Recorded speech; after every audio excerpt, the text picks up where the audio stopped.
Hey there, I'm Steve, and welcome to Jamsin Entertainment. And welcome to the conversation. Just before we get started, there are many ways you can help. You can like and subscribe so you never miss a conversation. But most importantly, please share this content. Get the word out there. There's a community where we can talk about all the things that we love. I'm joined again by Walt. How's it going, Walt? Good, glad to be black. Glad Today, glad to be black and glad to be back. Yes, I said it both. So we're talking about the Snyder cut to start off things. Because you didn't like it, we got to go over that. Yes, that's why this conversation is going to be interesting. To say the least. We're going to start with you. I'll go next. Okay. So why did you like the Snyder cut? I liked it because it gave me a whole lot more detail than the theatrical cut.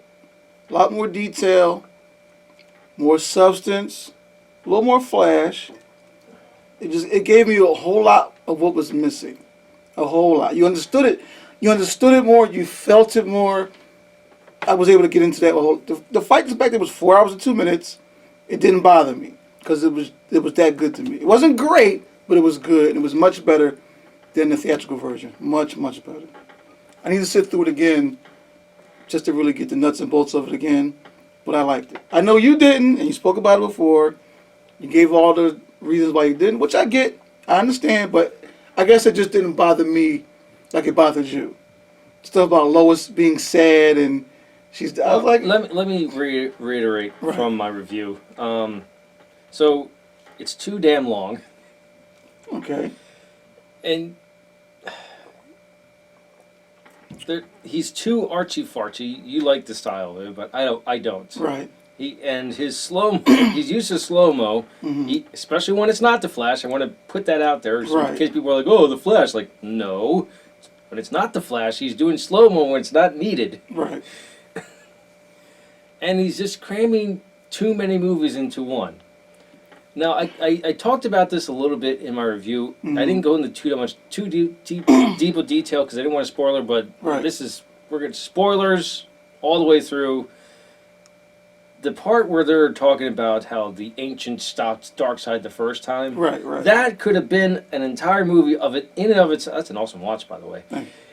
In and of itself, and it would have been absolutely amazing. I would have preferred to see that than the Snyder cut. More about Darkseid. You mean a whole separate movie with the Greeks gods coming together, the Atlanteans, the human. Well, they covered that though. Yeah, you wanted more of that. I wanted to see an entire movie about that. Darkseid coming to Earth. Well, and we've got like a 5-minute excerpt of it, and that can still happen though if the powers that be let go of the purse strings. I don't think Snyder wants to do it anymore. Probably not, because they wore him out the last time. Like, it was probably an exhausting process to go through anyway.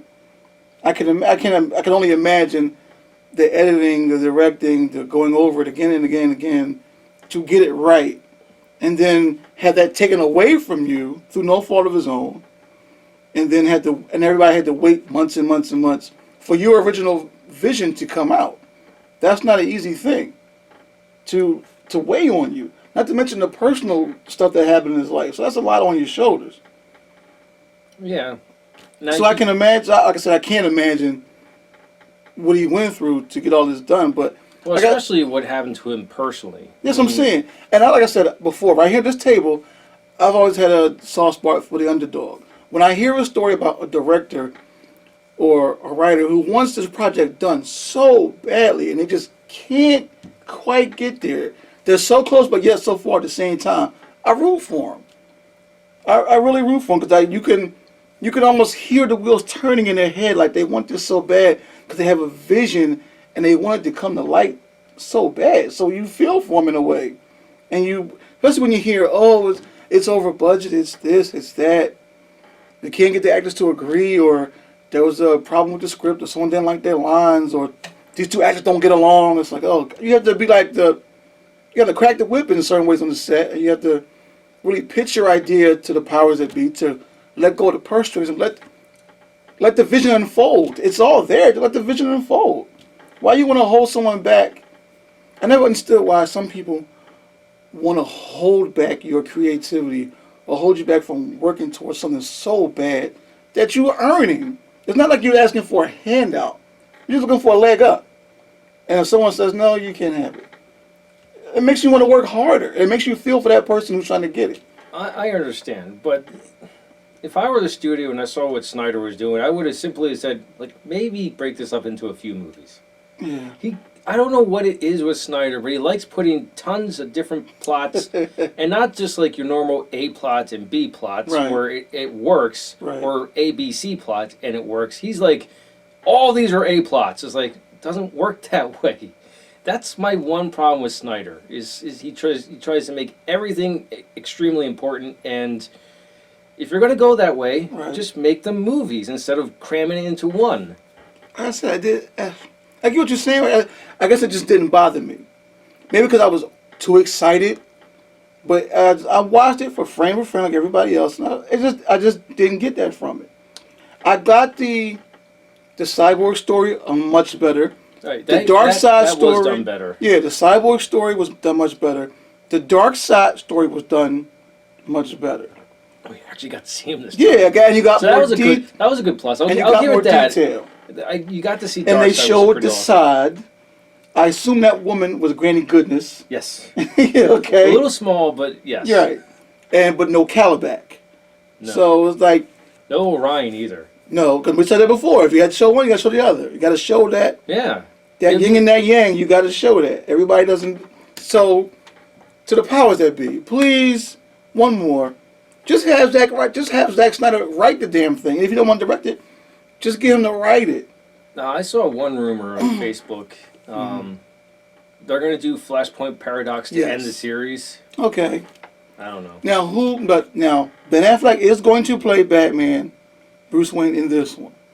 Now they're going to go the way the story, the animated movie was, that story, or what are they going to do?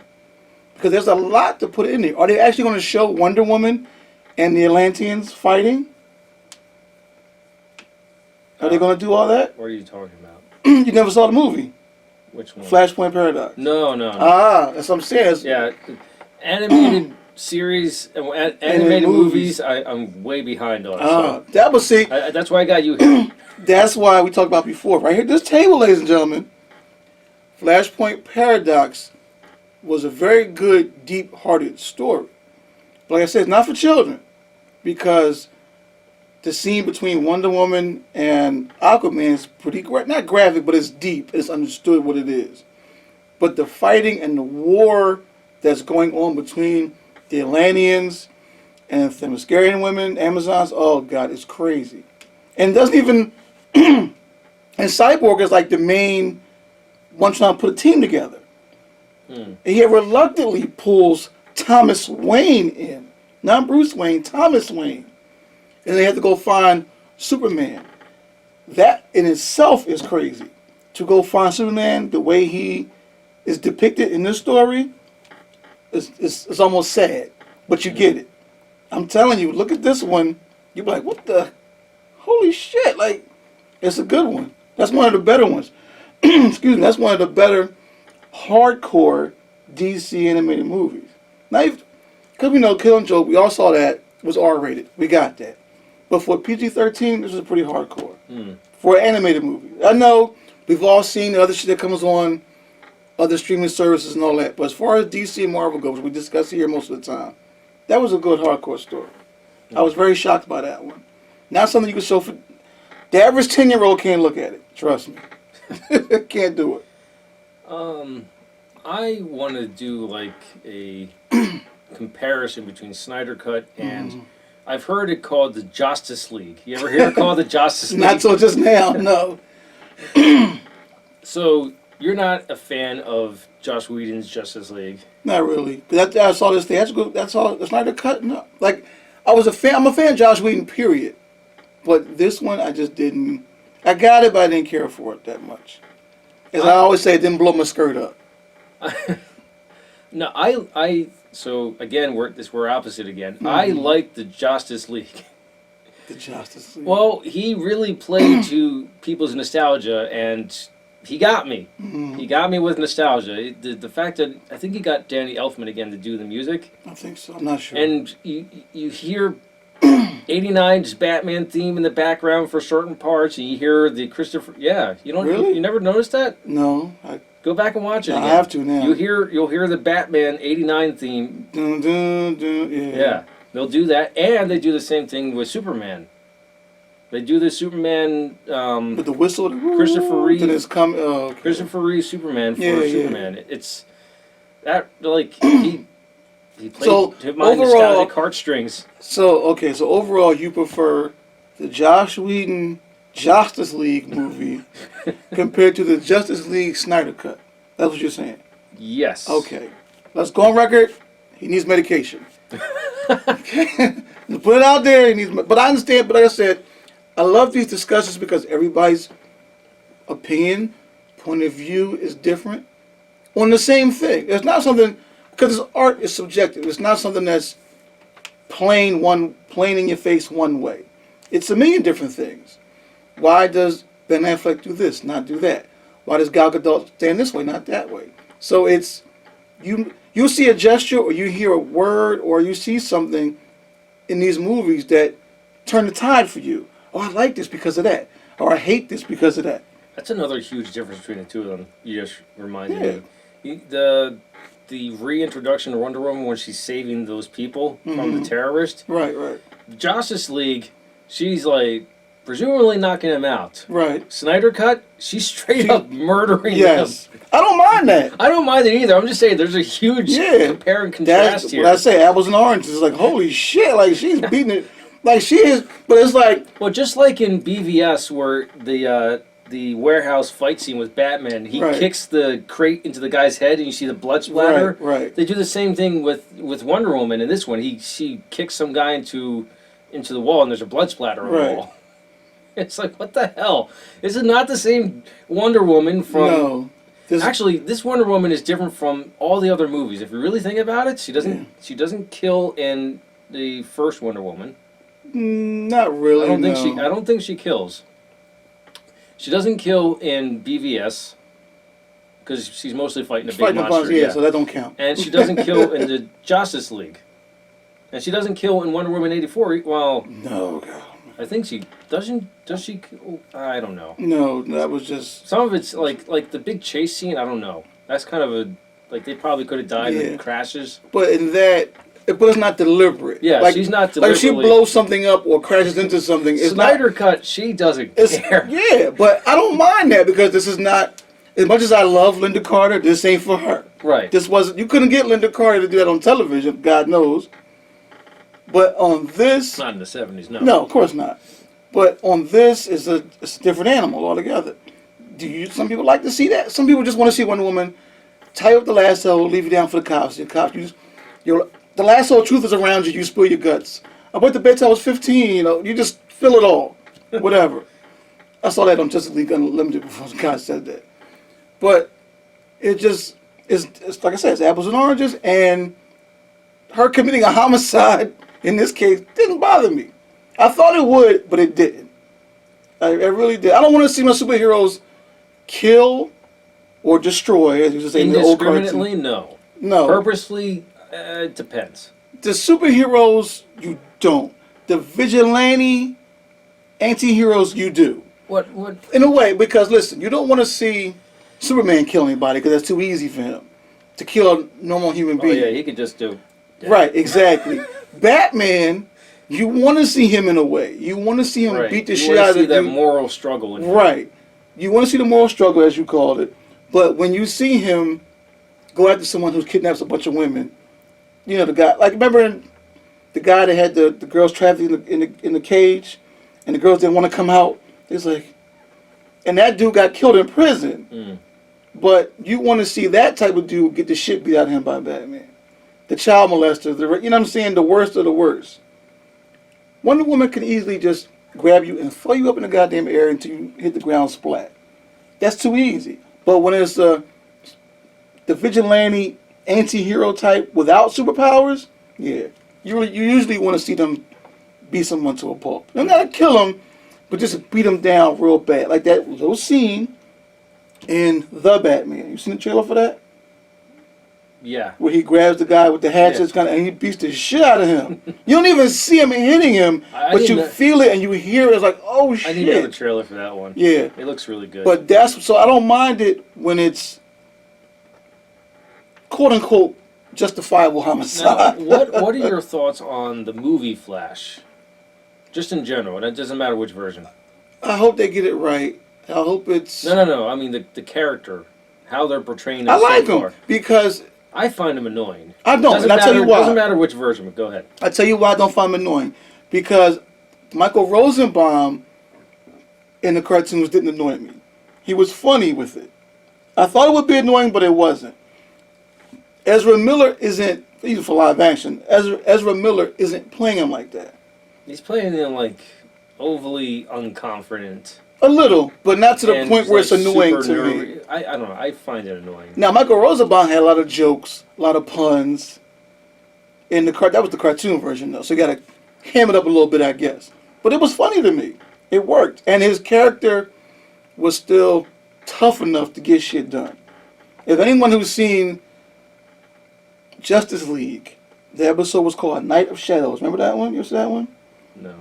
It was a two-part. It was called Night of Shadows, where Morgan Le Fay sending demons to attack him and Batman and Etrigan, the demon. She's got John Jones under some type of spell, so he's out of it. Anyway, Etrigan tells Flash, we need a maelstrom. Flash says, what? A whirlwind. Run fast now. Okay. Flash runs around in a circle, surrounding them. He keeps telling Flash, faster, faster, faster. Flash says, you got it, and just tears the room up while he turns these demons into ice. And Flash doing that, it causes them to explode. So he gets a piece of ice in his ass. Says, that was a real pain in the butt. Like, okay, No, we get it. It's not that. It's just I get why they're doing this with the Flash in the movies. Right. I just think they're overdoing it. What you mean? Like he's too unsure of himself, and he tries to overcompensate with these bad jokes, and it's just a little too much for my taste. True. I get that, but he's not as confident as everybody else. Right. It's If you just, consider his backstory, his background, he's not. I mean, the scenes where he's with his fathers, when they're very short scenes, but those are great. Right. I That's like what those. you know. What you Little can more, feel that because he's more like himself. Yeah, but a little more of that in him with the Justice League, that would have worked out a little more. You get that kind of towards the end of both versions, but Right. I don't know. I just find him annoying for most of the movie. No, it didn't bother me. I thought it was a little funny. It reminded me of the one joke. For whatever reason, they're and Flash points this out. They're unearthing Clark, Right.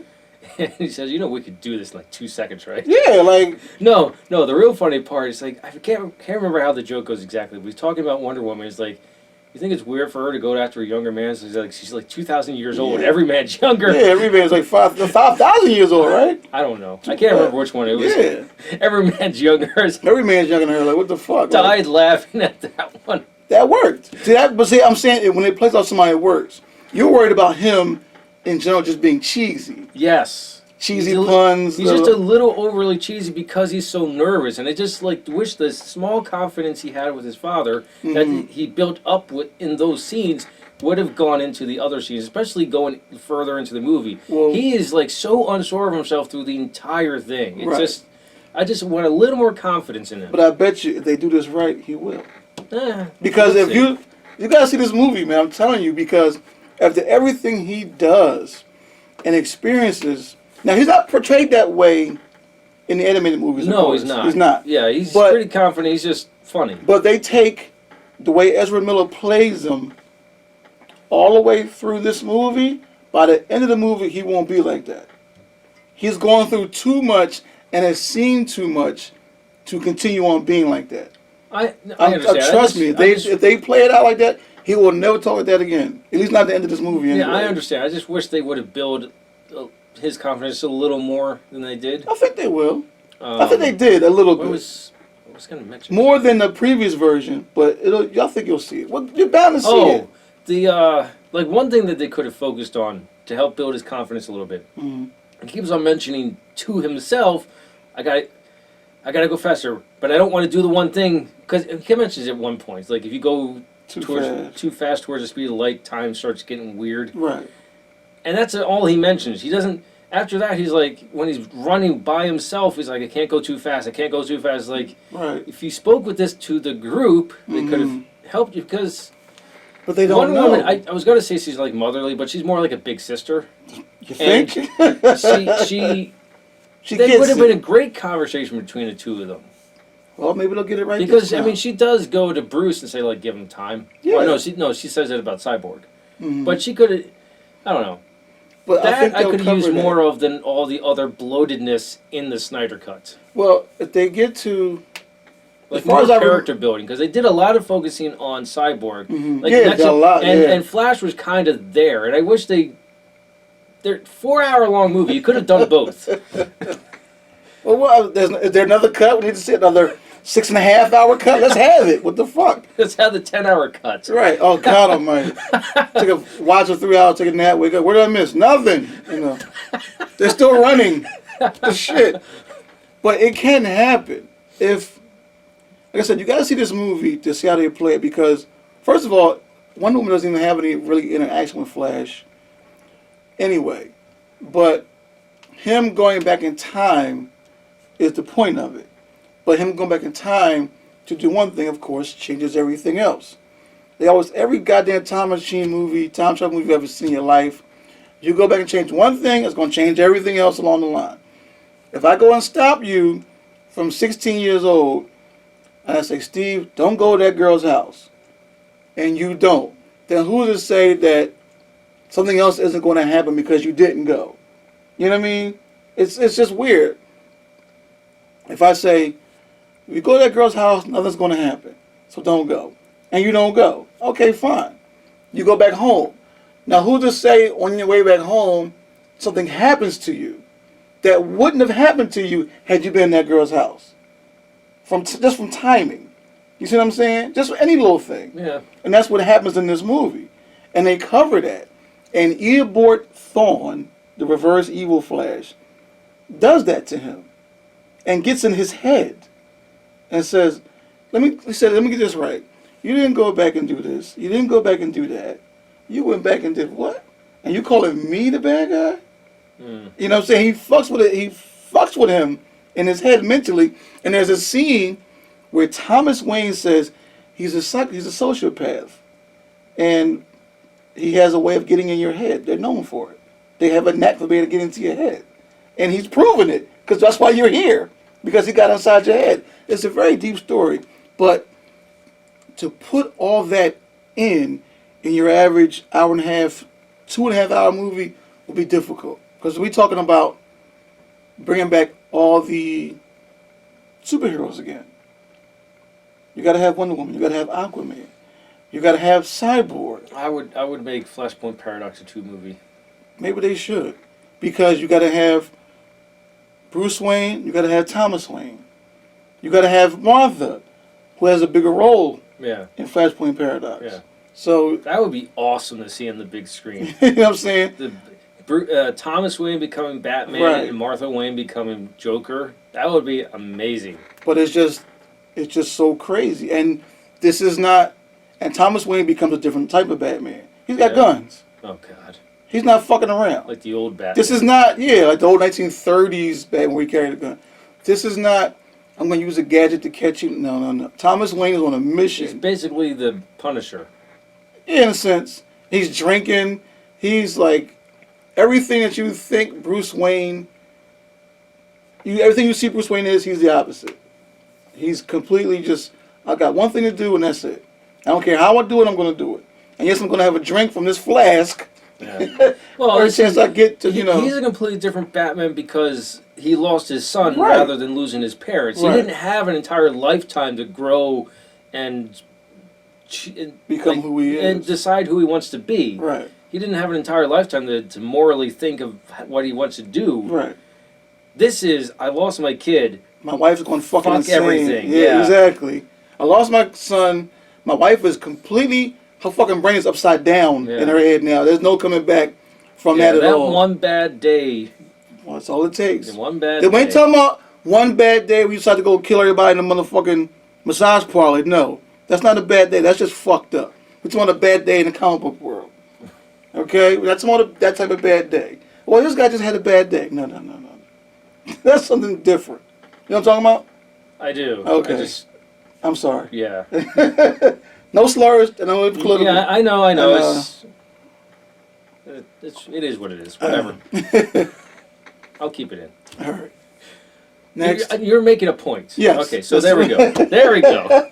Was the point? That was the point was made, and I didn't cover up the point, or disguise the point, or lose the point. No. So it's just, I mean, honesty is all I want. Yeah. All right. So. And I did it without foul language on Vanessa. See that? I didn't curse.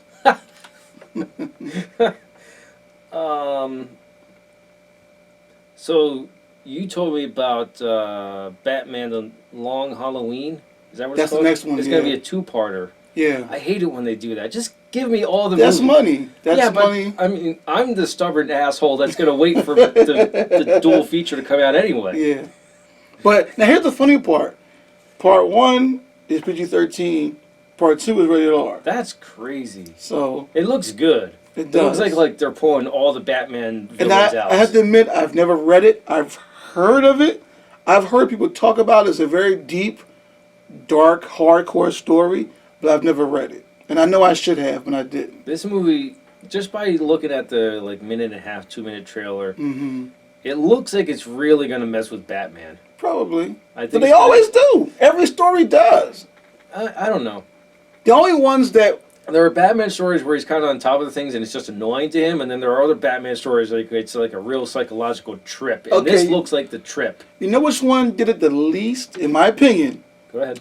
The animated cartoon, The Batman. They The got in least. his head. They got in his head, but not as much as Batman the animated Yeah, series. they had choice episodes, but it wasn't like They were good. it was a kids show. That They're was not going to good. do deep psychological dives for every single episode. No, you're They right. did it for choice episodes. Right. And it's Because there were some dudes, I was like, dang, that's pretty good. The one where, I can't think of it now. The one where he thought he was hallucinating or something, and everybody looked around looked like zombies or something. That was a deep one. Which one is that? I can't remember the name of it. I had to watch it over again. The one where it was the future. It was like 100 years in the future. And they found the Batcave, and they found the code for defeating Mr. Freeze. They found a code, they put it up on a computer, and he left a How do I not remember this? video, and he says, if you're seeing this, it must be long in the future, and I'm long since gone. Mr. Freeze must have come back. Here's how to defeat him. You sure this is the animated series and not Batman Beyond? No, it was the Batman. That one. You remember that one? Came on WB17 here in Philly. Yeah, you remember that one? The one After in the Batman early animated 90s. series. Yeah. No, not even the 90s. So this is... This had to be 2000 something. It had to be. Oh, that's why I'm not familiar with it. This You was... said Batman animated series. I automatically go back to the No. 93 version. This was it was called The Batman. It was The Batman. I've seen bits and pieces of that. It Yeah. has a Joker I don't like. That's one of the Joker, the dreadlocks. Yeah, they make him look like a monkey. Yeah, that's the one. A lot of people that I went to school with and hung out with, I don't like that one. They said they watched it, but they didn't care for it. They watched, like you said, for nostalgia's sake. But that wasn't. They dove into the psyche a little bit more, a little bit less to me than Batman the animated series. Batman the animated series was dark Yeah. and gritty, like holy shit, like. But The Batman, as it was called, was okay. It was pretty good. They dove into the personal life a little bit, the psyche of Well, that one was psyche really- of Bruce Wayne and That one was really like that. for kids. That I was don't more know. for kids than the animated series. The Batman, Yeah, in my you opinion, might be was more right. for kids than the animated series. Animated series, you're like, I think they aimed it towards like 10 to 13-year-olds. yeah, you might be right. Well, but it used to come on Y7, so it was up for 7-year-olds. It's a weird. I'm like, I don't know. Yeah, Only because an it's easy for us to obscure say station. right, but it's easy for us to say because we didn't see it at 7. Yeah. I was an adult. Not an adult. I was 16, 17 years old. So I was already there any fucking way. I liked it. So as I finished it, I'm like, oh shit. And then Superman the animated series came out on top of that. Which was like a holy, now like you're really getting it. You're getting, two sides of the same coin. Then after that, you got Batman Beyond, which really blew everybody's head. Like, oh my God. And I know people that hated Batman Beyond. Hated it? They didn't like it Why because did they didn't they want to say, Batman all old. That's the point. Like Terry they McGinnis. just didn't want to see any change like that. They were afraid of change. They didn't like the change, or Some people I just talked to were just completely narrow-minded about it and didn't give it a try. I was sucked in from the pilot episode. I was shocked, a little scared even, just to see Bruce Wayne have a heart attack and then pull the cowl off and see how old he is. Like, oh shit, I forgot. He's that old now. He's not a radioactive accident. He's not from another planet. He wasn't born with an extra gene. We're talking about a man who's taking his mind and his body as far as he can take it. And he's having a goddamn heart attack at 50 years old. From safe, 50. Well, like 45, 45, 50. In Batman Beyond? Yes, the first episode. Oh yeah. The first episode. That's right. He's about I thought 40. you were talking about when he's training. No. He's like 60 then. He's probably 70. Yeah, but the first episode, he looks like a distinguished older gentleman. That's what he's supposed to look like, and that's what he was. But to put on that costume and go out every single night, it wore his body out. Not his mind, his body. Which was even worse because him not being able to physically perform messed his head up and lost everything. You saw the house, it's empty. None but a goddamn dog. Which is fine. Alfred has long since gone. He lost control of his company. He was no longer the majority stockholder of Wayne Enterprises. I don't know how he lets himself do that. You got to remember the first episode? It mentions it. He thwarted a takeover, a potential takeover from Derek Powell the first time. When it comes on, they mention that on the radio. Then 20 years later, he's no longer the CEO no more. So it's like, is that to say that because he couldn't do that anymore, he just lost interest in everything else and to let it go? He wasn't paying attention. Yeah, but then how does he fund everything still? He's still, it's every sign says Wayne Powers. He's not the, what do you say? He's not the majority stockholder anymore. Oh, he still gets some kind of a pay? Yeah, he's still, yeah. Because there's an episode where he tells Derek Powers, I may not have the leverage on paper anymore, but I still have friends. So he's not broke, he's not destitute, far from it. But it's just, it can't be what it was for him. Right. And training Terry to do everything that he was doing just took time and effort. I mean, you got to think about it. Bruce Wayne took this on as an adult. He's asking Terry, or Terry wants to do this as a teenager. There's a difference between getting your first major job at 27 as a 17. I didn't watch all of Batman Beyond. Did they ever introduce Nightwing? No. No? That would have been interesting. They made mention to everybody here and there. That would be really interesting. They did a interesting. Batman Beyond animated movie. You never saw that, did you? The Joker Return? Yeah. Oh, okay. Other than that, I wish they could have got into more of that. Because they never said what happened. Yeah. She just says he established himself in the city moved on, and that was it. But they never brought anybody back from the old animated series. So it's a new day, a new Gotham. All his villains are dead. I lived them all. Commissioner Gordon long since passed away, of course. Alfred long since passed away. Yeah, it's Barbara. She's the commissioner. Yeah, yes, I'm saying. So people didn't want to see that for some reason. Didn't have Superman in there? They did. The Call. Oh. It was an episode called The Call, where they wanted to recruit him, and he says, "This is where good writing comes in because I love little banter between Superman and Batman, especially. I always like that, where he says to Bruce Wayne, "Want him to join Justice League, blah blah." And he says, "You're looking well, Bruce." He said, "Uh-huh. Well, if I had some of that Kryptonian DNA." And Superman said, "You're too stubborn to die, Bruce. You're going to outlive us all." I love that little line like that. Like, you know what I'm saying? Like, I've known this man, like, come on. He's known this man forever. And you're too damn stubborn to die, Bruce. Like, if Superman can tell you that, then what the fuck is wrong with you? Like, you're too stubborn to die. Like, but I love that little writing banter back and forth in those stories. And it's always better. I love the banter back and forth between Superman and Batman better than I like the banter back and forth between Daredevil and Punisher. Because that's just law and, outside the law or vigilantism, whatever you want to call it. Whereas Superman is always, we don't have to do it this way. Daredevil does too, but Batman really ignores him. Like, whatever. You know what I mean? Whereas Frank Castle will argue the goddamn point forever and ever. Why are you arguing with this man? First of all, the man's a lawyer. You go out, you know what I'm saying? You're Well, the biggest difference between the pair is essentially a mortal talking to a god and two mortals talking to each other. right. Arguing the same goddamn point that goes nowhere. It goes round and round and round. Right. So that's completely different. If it was like Frank Castle arguing with maybe Captain America. Oh God, yes. That would make more sense. Even though Captain America is nowhere near the strength level of Superman. Right, right. Same kind of more around. The banter would be there, and just like, what are you talking about? Like, you can't kill these people, Frank. Yes, I can. Plus, Captain America has like the decades of experience. Right. So he's seen it all. He's been around. Yeah.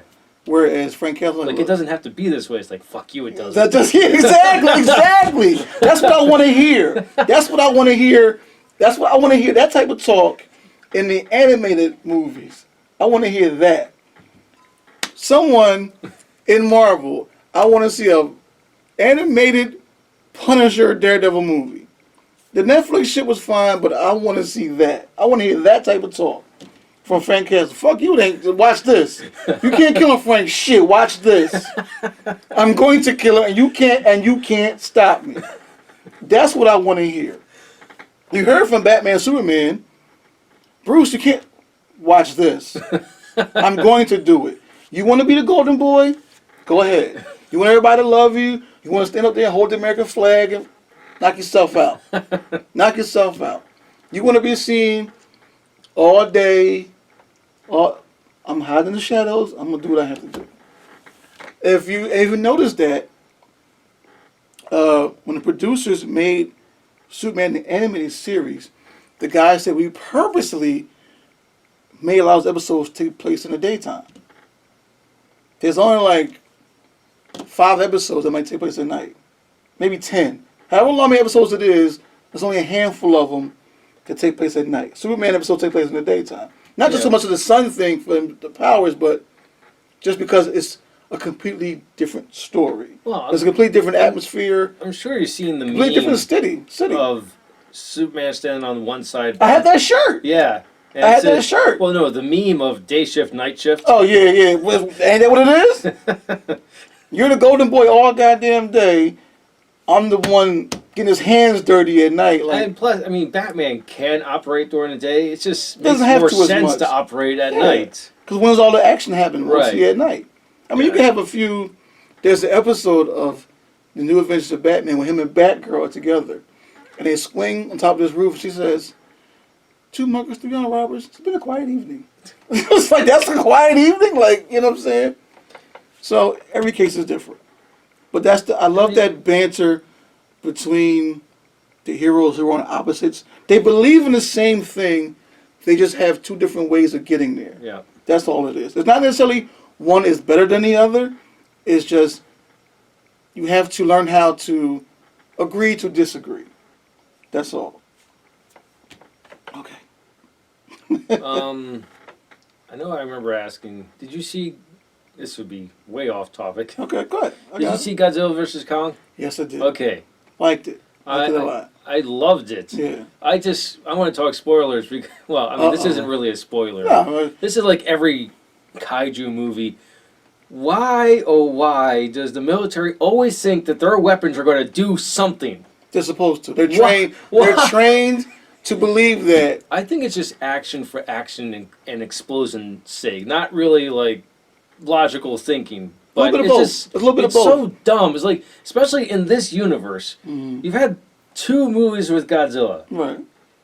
You know they don't work. You even tried.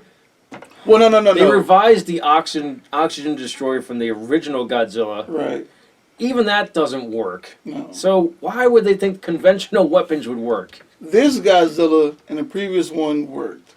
The one that did not work was the one with Matthew Broderick and Jean Reno. No, I'm just talking about the military and blow. Oh, yeah. Right. Okay. No. Because they're all. I totally agree with you on that. Yes, that movie. It was good until it turned into Jurassic Park. When it turned into Jurassic Park, then I'm like, okay, you lost me. So the Matthew Broderick one I liked as a kid, and now I was like, this is not Godzilla. No. This is just fan fiction. No, it's Jurassic Park. It's Godzilla to here, and then it's Jurassic Park. Like, that's not what I want to see. It made me angry. I enjoyed it until that point. Then I got angry. I'm like, you gotta be kidding. It's just, I just find it, I don't know if it's dumb or hilarious that the military always thinks conventional weapons work. They're supposed to think that way. They've been trained to think that way, to believe that. Just break the mold. And you even know when in this universe that it don't work. So you don't do it. You just, I don't know They have why. to see it, but the military has to do it. I And they say, oh, that didn't work. Now they believe it. You know what I'm But saying? they do it throughout the entire movie. That's I the know. problem. Like, Godzilla's going crazy. Blow him up. He's like, that doesn't work, sir. He's like, blow him up. Yeah. And then and there's always the evil scientist who believes that they can control these monsters That use them to their advantage. was crazy. Okay, now I can talk about my theory that I talked about in my review for the movie. Okay. Okay, so at the end of King of the Monsters, they kept Ghidorah's head. Right. Okay, I thought they were and why didn't they bring back Charles Dance? You had Charles Dance. Bring him back. They got the Dos. I didn't make this joke in my review, but they got the Dos Equis guy to be the villain in this one. They should have just kept Charles Dance. But anyway, I thought they were going to keep Ghidorah, like restart the head or something, so it could grow a whole new body get really ridiculous, because monster movies do that, get really stupid ridiculous. Mm. And I thought Ghidorah was going to be the third monster they would fight, because I was like, you can't just do Godzilla versus Kong, because and I got the victory I wanted. Godzilla wins. Yes. Okay. I mean, it's a mutual respect at the end, but Godzilla definitively, he wins. Screaming at him and shit, like, okay. He could have fire breathed him. Or nuclear. He didn't. He could have nuked him. I was shocked at that. Didn't. I was very shocked that they didn't go that route. Like, bitch, I'm kidding. But no, they break out Mecha Godzilla, which are still pretty cool. So they kind of went with my idea, but they didn't. They used the skull of Ghidorah, and somehow that's supposed to power the mech and have a person tied into it. Right. And then then a glitch happens and it becomes self-sustaining. It went from like Transor Z to God knows what the fuck it was. So I love how dumb monster movies can get. But it keeps you glued, like, because you always want to see where are they going with this. Okay, this guy has a plan. You notice the rich billionaire has an agenda. You just don't know what it is yet. And then you see it's like, are you out your fucking mind? Really? Like, but then the idea takes off for a little bit. Then he gets surprised when it doesn't work. Oh my God! You can't control nature like that. No, it's funny. It's like he's talking about his big scheme and everything, and the monsters coming up behind him. It's like, huh? Yeah, it's like, but at least every billionaire villain gets their comeuppance in the worst way. They get it. I mean, they get it bad like James Bond villains. They just get fucked up and they just die in the worst way. And it happens because you want to see him get it. You want to see him get their comeuppance. Like, yeah, he had this coming.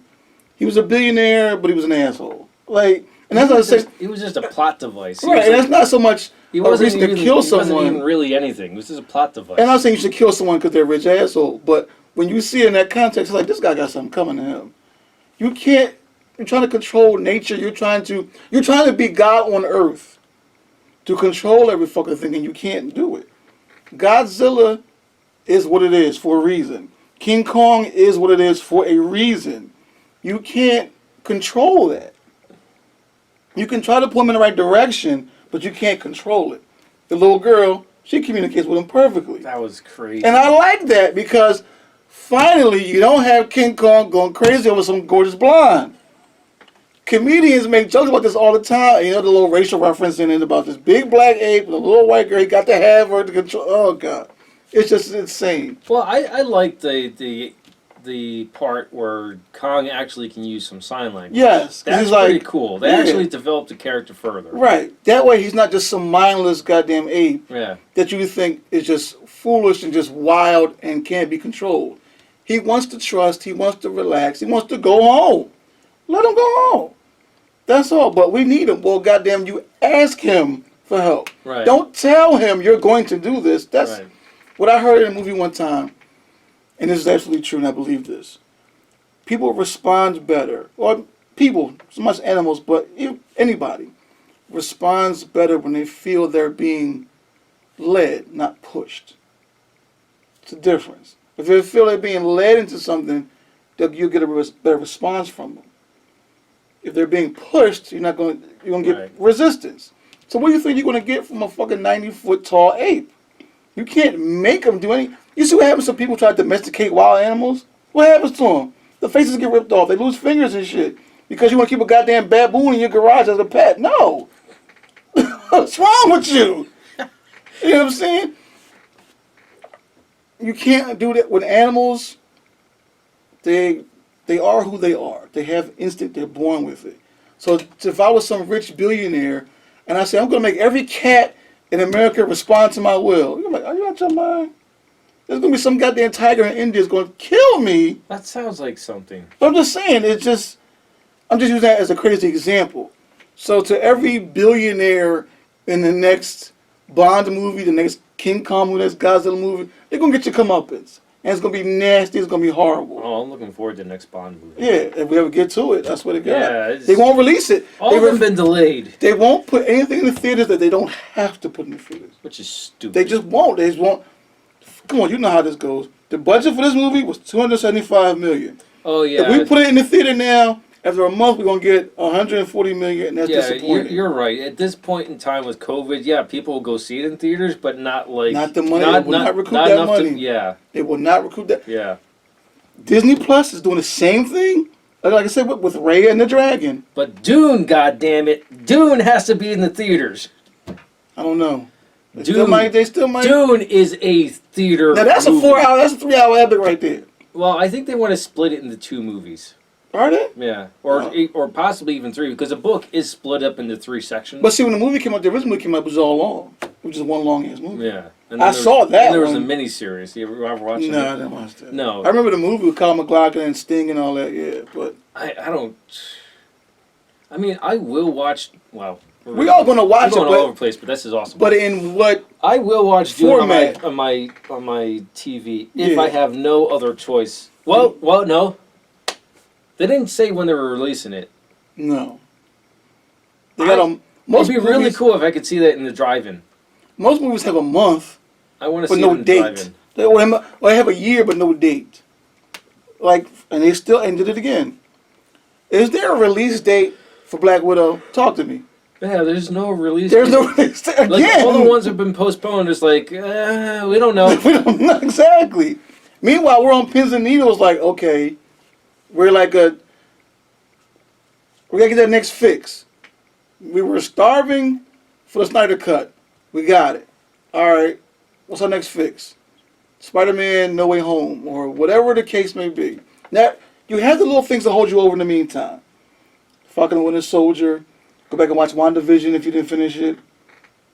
Go back and watch Jessica Jones and Luke Cage, or the Avengers or whatever. Keep your appetite.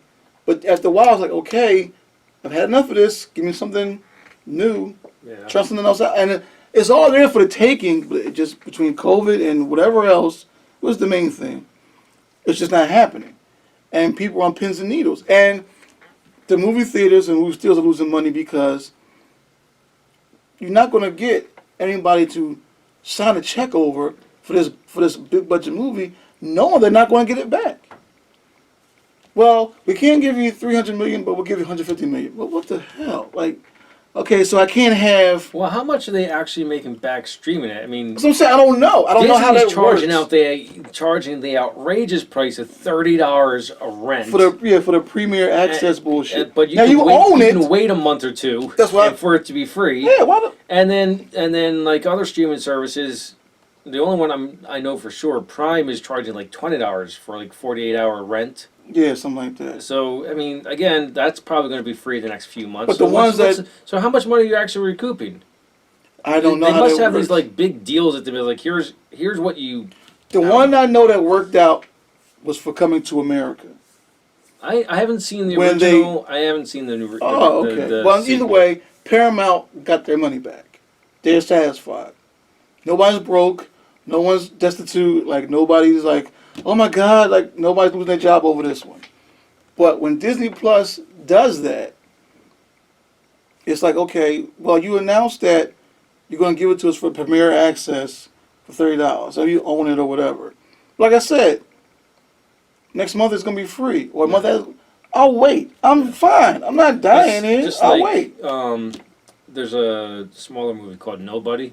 Yeah. I was gonna go see it in theaters, Mhm. but it's like gonna be on Prime or Netflix in the next couple weeks. Oh, really? Yeah. So some people still want to go to the movie theaters to see something, though. Because it looks like a fun movie. Yeah. But the one review, like the headline I read, is like it's just like a Father John Wick.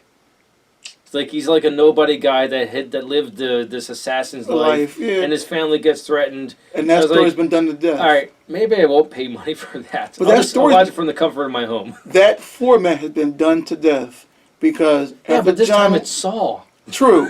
That's what makes it so weird. Like It's this is different because he's like unexpected.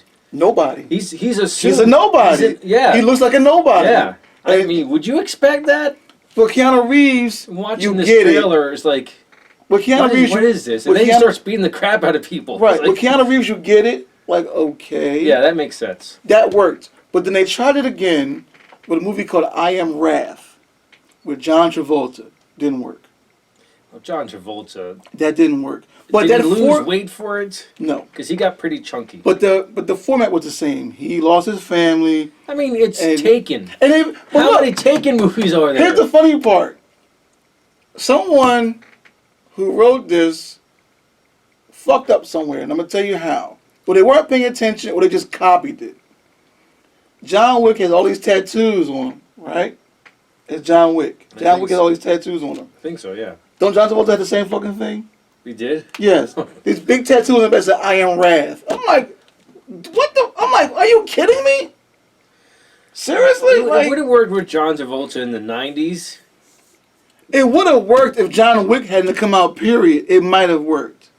No, But- because you had similar movies back in the it wasn't as prevalent as they are now, but you had similar movies back in the 90s. It would have worked with John Travolta in the Right. 90s when he was a little closer to his prime. Here's when I remember it. Here's what this is far as I go back to remember how this format Did he have the started. long hair and beard too? No, it was down Oh. to here. It was combed I was back. gonna say, it's like, come on. It was combed back and it was like to here. So he looked like He looked like, Vincent Vega. but just with a shorter from Pulp haircut. Fiction. With a shorter haircut. Yeah. It wasn't as long. Here's how as far as I go back, remember this format started with the first Blood movie, First Blood, Sylvester Stallone. He's a Vietnam vet. Blah blah blah. That one I did see. It's The pretty good. first one. Here's how this started, where the person is on the run, they can't find them or whatever, and then in the middle of the movie, they find out who they're really dealing with. Where they get back his war record, and then Richard Crenna comes in and explains who he is and what he did. That format was done to death by Steven Seagal's movies. Oh yeah. He kicks ass in a couple movies. He's on the run. He's kicking ass all over the place. And then they find out in the middle of the movie who he really was, what he really did. They did that with him. Did it with John Wick. Did it with Steven Seagal. John Wick they did a little sooner. Right. But They I'm just went to the saying, middle of the movie. they wore that format out in the 90s with Steven Seagal. Van Damme, not so much. His character wasn't a mystery.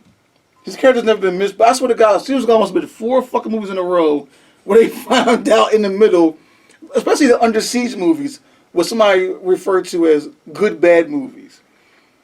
Casey fucking Ryback?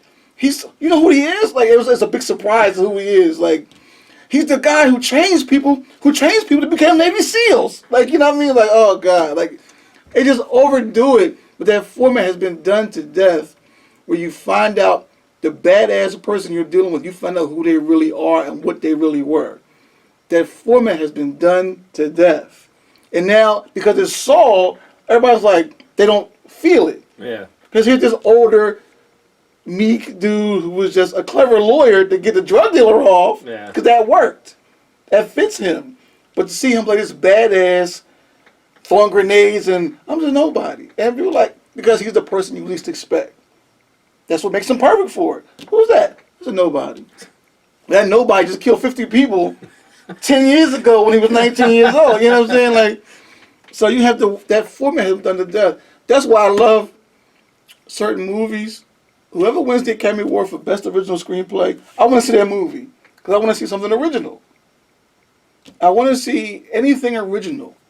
Take me somewhere. So if it's Marvel or DC, an action movie, a drama, I don't care what it is. Just take me somewhere with an original hardcore story. I don't, like I said, that format has been done. I understand this character is a badass, but don't follow the format over and over and over again. Where in the middle of the movie you find out who and why this person is the way they are. Give me the origin story, or we already know it, or whatever. But oh god, they did that in the late '80s through the '90s, through Stallone and Schwarzenegger and Van Damme, a little bit, and Steven Seagal's movies. Oh my god, I've never seen a Steven Seagal movie. I've only seen him in a movie, and that was Machete. oh god. But other than that, it's just I'm telling you, the Under Siege movies. He did this movie that was very bad called On Deadly Ground, which he directed, by the way. Same format. Right in the middle of the movie, you find out who he is. You know who this guy was? It's like, yeah, he was some badass from, but you know, it's just do crazy. that in Machete too. Probably. They always do that, yeah. But that's the joke.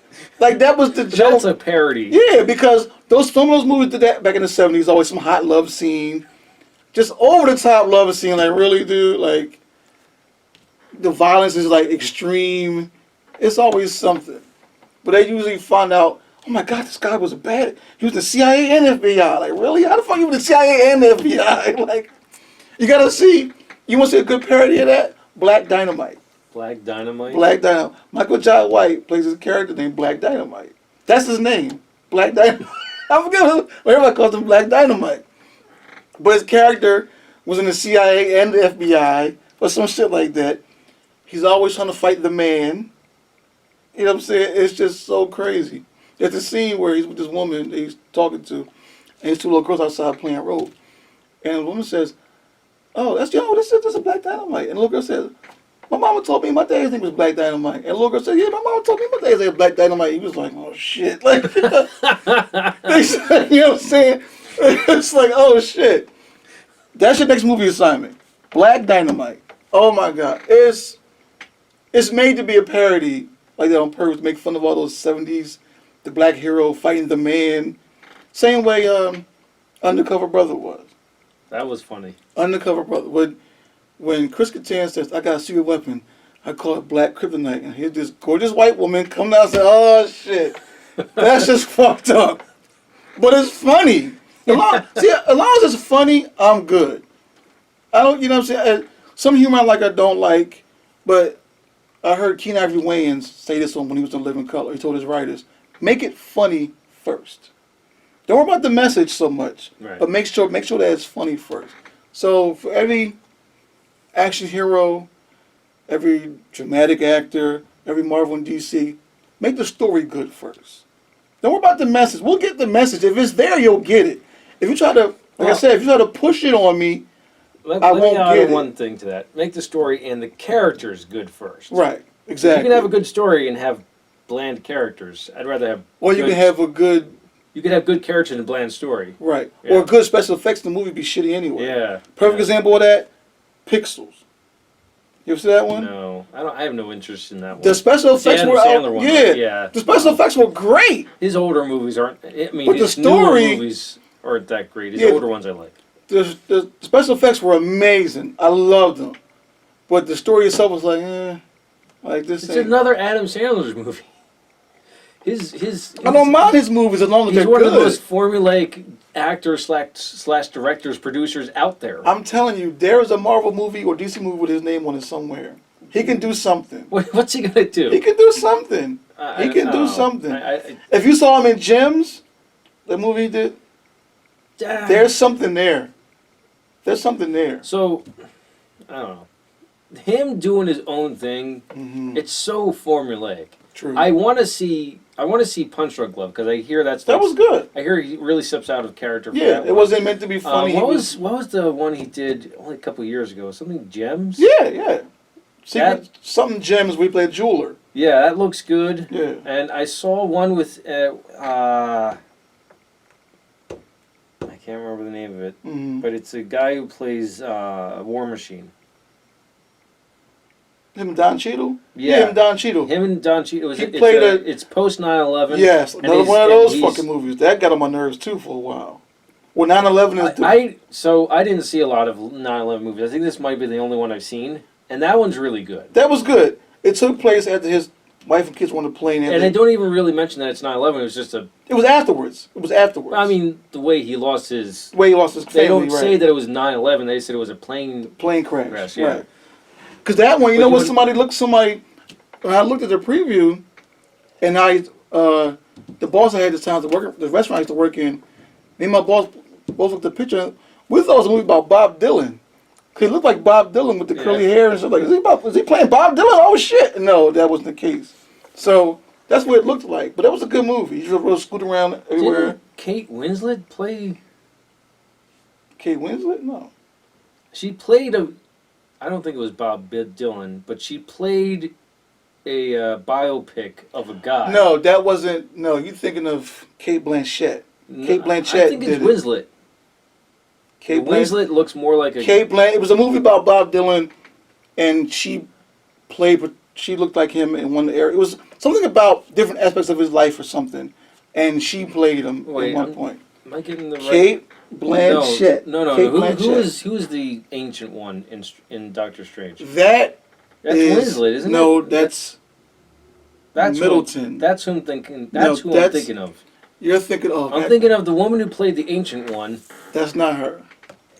Was the woman that played Bob Dylan? And That's no. We're talking about two different women here. British, actually, but two different women. Yeah, actually, surprisingly, Blanchett is Australian. I didn't think she was Australian. Oh, what was that woman's name? Because she got an Academy Award for Michael Clayton, Best Supporting Actress. Kate Winslet was on Titanic. Oh, okay. She was on Titanic. Kate Blanchett is the one that played Veronica Guerin. No, the woman who played the ancient one was also one of my favorite zombie movies, The Dead Don't Die. Okay. That movie's awesome. Doctor Strange, cast. We are talking about... What's her name? This is going to kill me. There's Tilda Swinton. Oh, I was way off. Tilda Swinton. I was way off. Right. I could have sworn it was her that played Bob Dylan. No. That was Kate Blanchett. Kate Blanchett as Bob Dylan.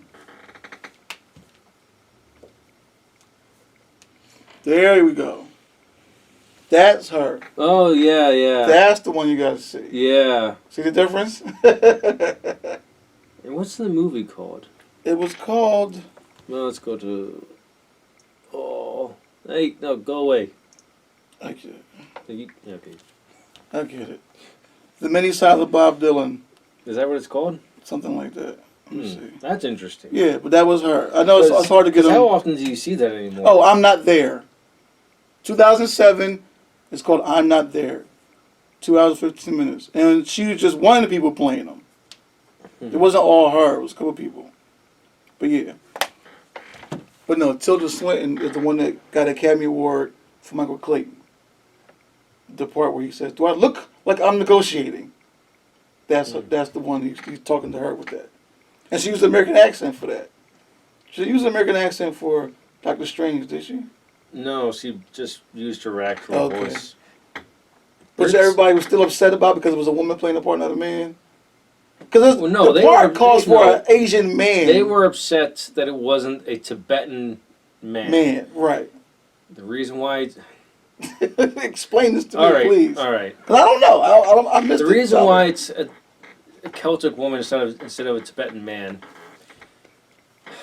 Hollywood is kowtowing to China. China doesn't like Tibet. So they made it a Celtic woman instead of... Now, they could have just made it a China man. Mm-hmm. I don't know why they didn't go that route. They completely whitewashed it for some reason. But that's why. Okay. China doesn't like Tibet.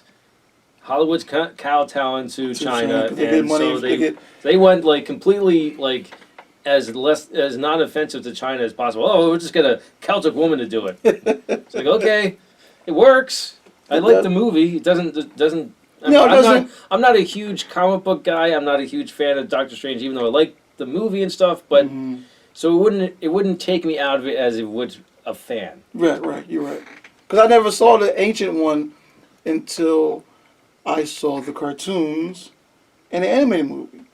I was like, okay, I get it. But I'm like, Tilda Swinton. I'm like, is she playing? Is it gonna? They gonna do a makeup job on her? Like, what are they gonna do? And they didn't go that route. Just bald wig or whatever. I'm like, okay, I guess it didn't bother me. Actually, that raises the question: why not go with a Chinese actor? I don't know. You just said it. You just explained why.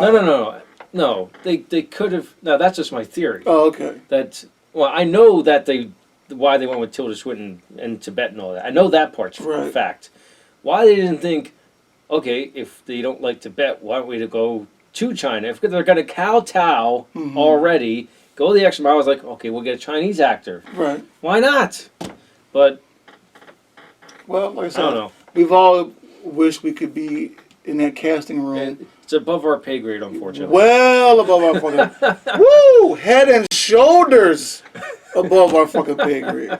I would love for someone to ask my input on that shit. Just one. I mean, I'm sure that Comic-Cons are full of people who would love to sit in a meeting on Warner Brothers and say, what the fuck is wrong with you? Why would you say that? Why would you put her in that part? Now, I would love to hear someone just out and out say it.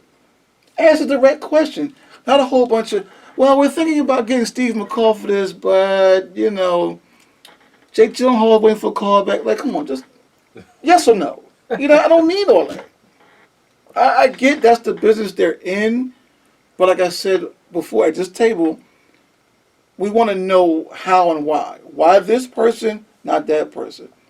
And I always love those interesting stories as to how someone got the part or how they auditioned or whatever. I love those backstories of hearing that because it makes it more interesting to see that person in that role. You ever look at a movie, any comic book movie, especially, and see, okay, I can't see anybody else but him or her playing that part. Well, wasn't Jake Gyllenhaal for a very brief moment supposed to replace Tobey Maguire for whatever reason in the second one? You know who was supposed to play it in the 80s?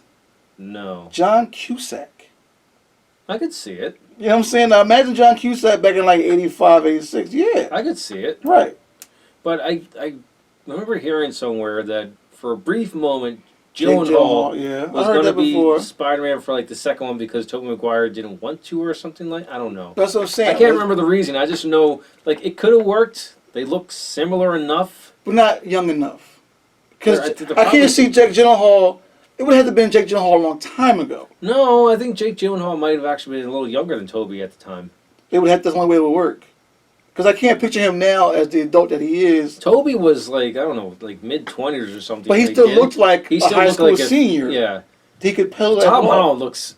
He looks like a fucking baby. Yeah, I know. And he's in his mid-20s. But it works now. When the first one, he was how old was the first one? The first time he did it, how old was he? He was like, I don't know, 22, something like that. But he was still a high school... He was like a high school junior, right? Or high school sophomore? In Civil War / Homecoming? Yeah. Yeah, he was like junior or something. Sophomore, like junior. Yeah, so that's still basically high school. Yeah, he's playing someone 10 years younger than him. Which isn't easy, I can imagine. But so many have done, but it's hard to see Jake Gyllenhaal doing it. As Mysterio, he was fine. Well, nowadays, I love him as Mysterio. So, yeah, he actually did get to be in a Spider-Man movie at some point. But not Spider-Man. But no. I heard for the second Spider-Man movie, for whatever reason... Tobey Maguire wasn't going to do it, and they were thinking about getting Jake Gyllenhaal, and then Tobey came back. That's my very little knowledge about it. Yeah, so that's a rumor that gets around. Or did someone say that to push Tobey along more? Like, come on, stop playing. Now you want to do it. How much we talking here? Of course, where is Tobey now? Isn't he supposed to be in the next Spider-Man movie or Doctor Strange movie or something? I think we talked about this last time. Like, Tom Holland kind of debunked it. Yeah, because the dream... The dream is to have the multiverse. All three of them. To have all three of them. Now, all three of them together? Who knows? Maybe get the guy from the 80s. Oh, the God. TV show. Why not? What's he doing? But the dream would be all three of them in it. Especially together, with scenes together. You know what I'm saying? That would work. Now, the rumor got around Tobey Maguire wanted this. He wanted $20 million.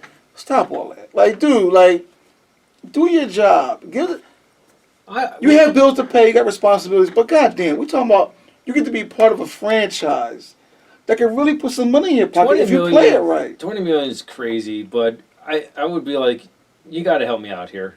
That's what I'm saying. You got to help me out. I need to get back in shape.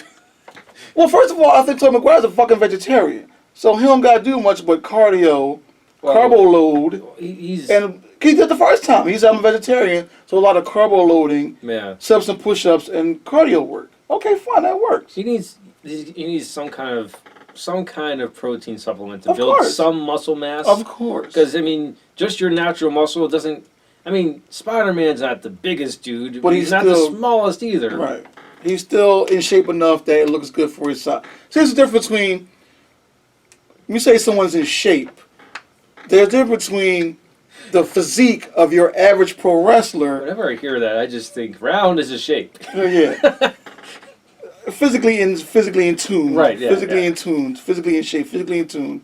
There's a difference between your average pro wrestler as your average cyclist. They're both in shape for what they do. One just has more muscle mass than the other. Just because this dude is a cyclist doesn't mean he's not in shape. Right. He's 180 pounds. That's what he's built to be. Where this pro wrestler is 180 pounds of raw muscle. Yeah. So it's a big difference.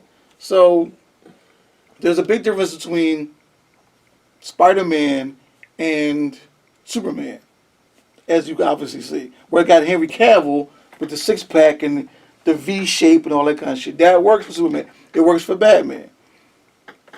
It can work for Spider-Man to a point. He has to look like a very good aerobics instructor. Or, he has to look like a trainer. Yeah. You know what I mean? Like an in-shape person that really trains. That's like, oh shit, this guy got it together. He doesn't have to be a massive... He doesn't have to look like Chris Hemsworth. It wouldn't make sense Chris for Hemsworth Spider-Man is either, because mass. he's got to be nimble. Right. You can't see Thor like that. Thor is on the ground, pound, pound, pound, pound. That's it. It would be hilarious to see Thor like that. Yeah, like you can't see Thor swinging from building to building. Like kid Thor. No, it wouldn't work. Like, but there's a difference in that. So there's a difference between being nimble enough where Batman has to be nimble for the most part. Yeah. You know what I'm saying? But he has to be flexible enough where it just has to work. Your body type and body shape has to work for the character that you're in. You can't have Spider-Man... Yeah, it wouldn't be believable if Spider-Man was a beef guy. No. He's in shape? Yes, absolutely. Is he toned? Is he in... His cardio and everything is finally tuned to what it can be. Right. Because he's only 5'9", 175 pounds any fucking way. It would be hilarious. But it's the difference between him and Daredevil, who's 6 feet, 200 pounds, and can really take it to you if he needs to in a fist fight. It would be hilarious. Like comic book, I was just thinking this. Comic book Wolverine is supposed to be short, stocky, 5'3", but huge muscles. Now imagine that swinging around and climbing on. Yeah, it wouldn't work. Like, what the fuck is this? It would be hilarious. Like, what's people like? What is that? Dude, are you high? What is wrong with you? Like, people wouldn't understand Imagine Wolverine remove the claws, but in a Spider-Man outfit. That would be hilarious. That's just gross. Don't even think about it. Like, it wouldn't work. It would work. It would work if we were high. If we were still like, dude. Just look at what's the Spider Pig, right? Oh, That's his name. Let me look at that. That was just outrageous. I don't know what the fuck that was. Can we get like a 30-minute movie with just Spider Pig? That would be awesome. Yeah, they could do that. Oh my god. Now we talked about this before. I don't know why they didn't do that with their Marvel animated stuff. They haven't put any out. Oh, they haven't. They haven't put it. Marvel hasn't they put out are missing out. Marvel hasn't put out an animated movie that I've seen. Of course, they've been kicking ass at the box office. Exactly. So that's one reason. I said right here at the table before. DC is kicking ass in the animated movie department, not the live action. Well, where Marvel is killing the game in live action. Sony's at least proven that they can make a really, really, really, really good animated movie. Yeah, but they haven't.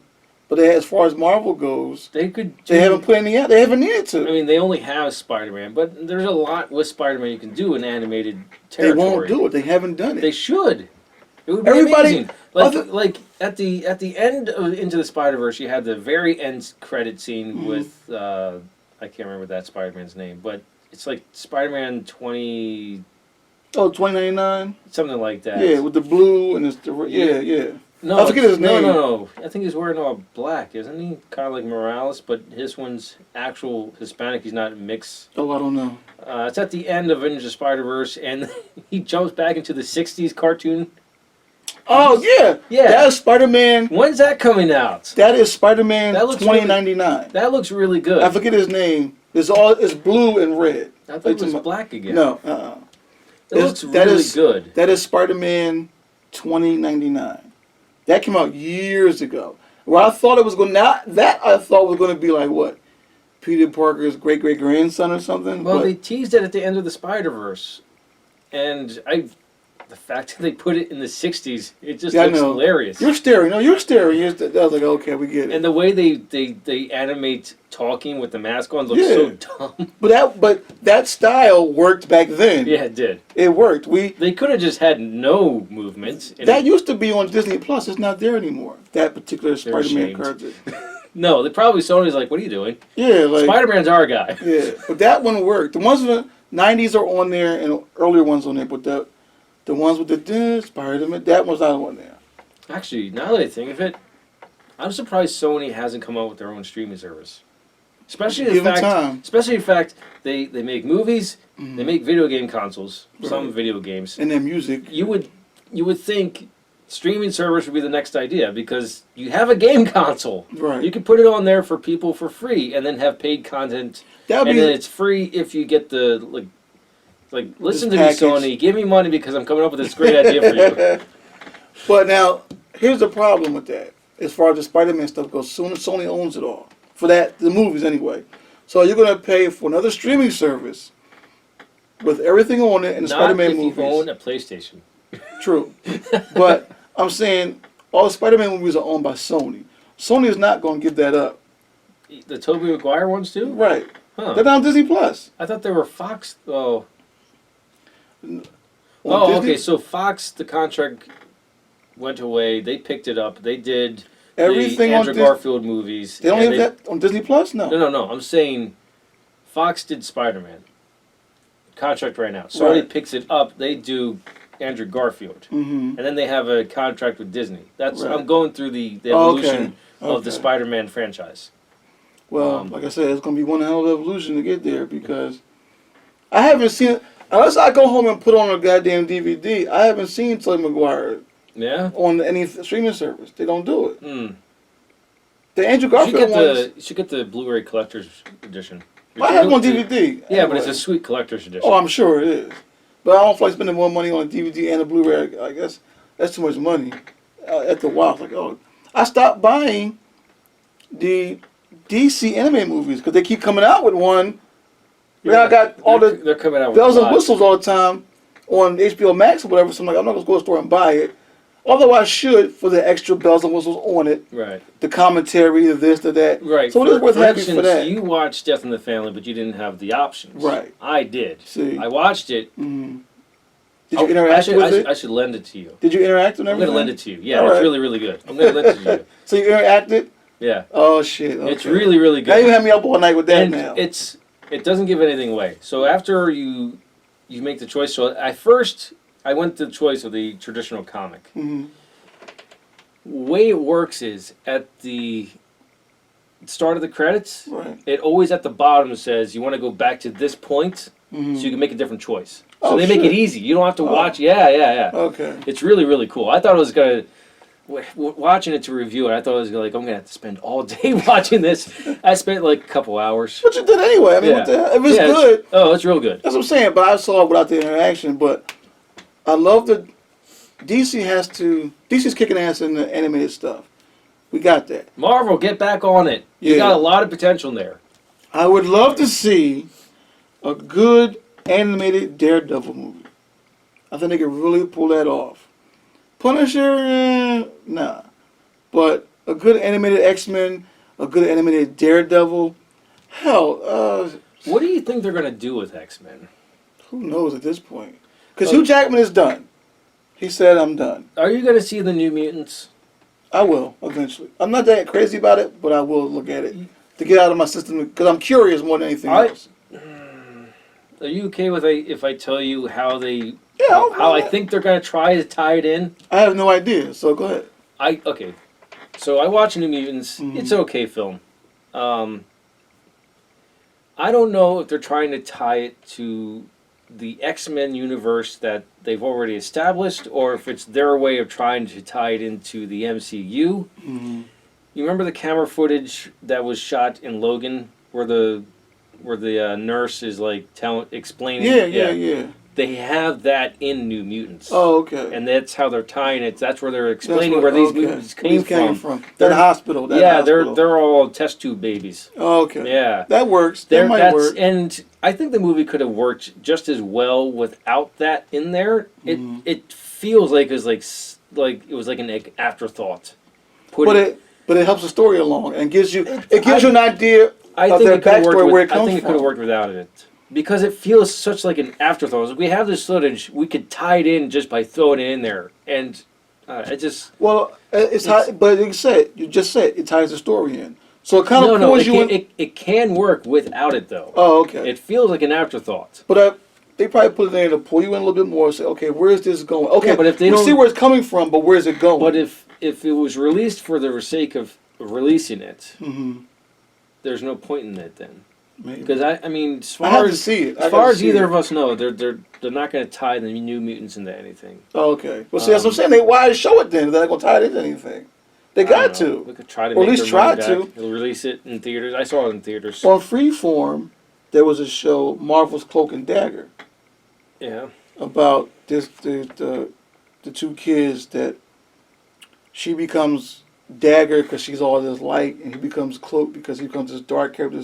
Outrageous like cape, and because they're a radioactive accident or whatever. But I thought they become radioactive accident or whatever the case may be.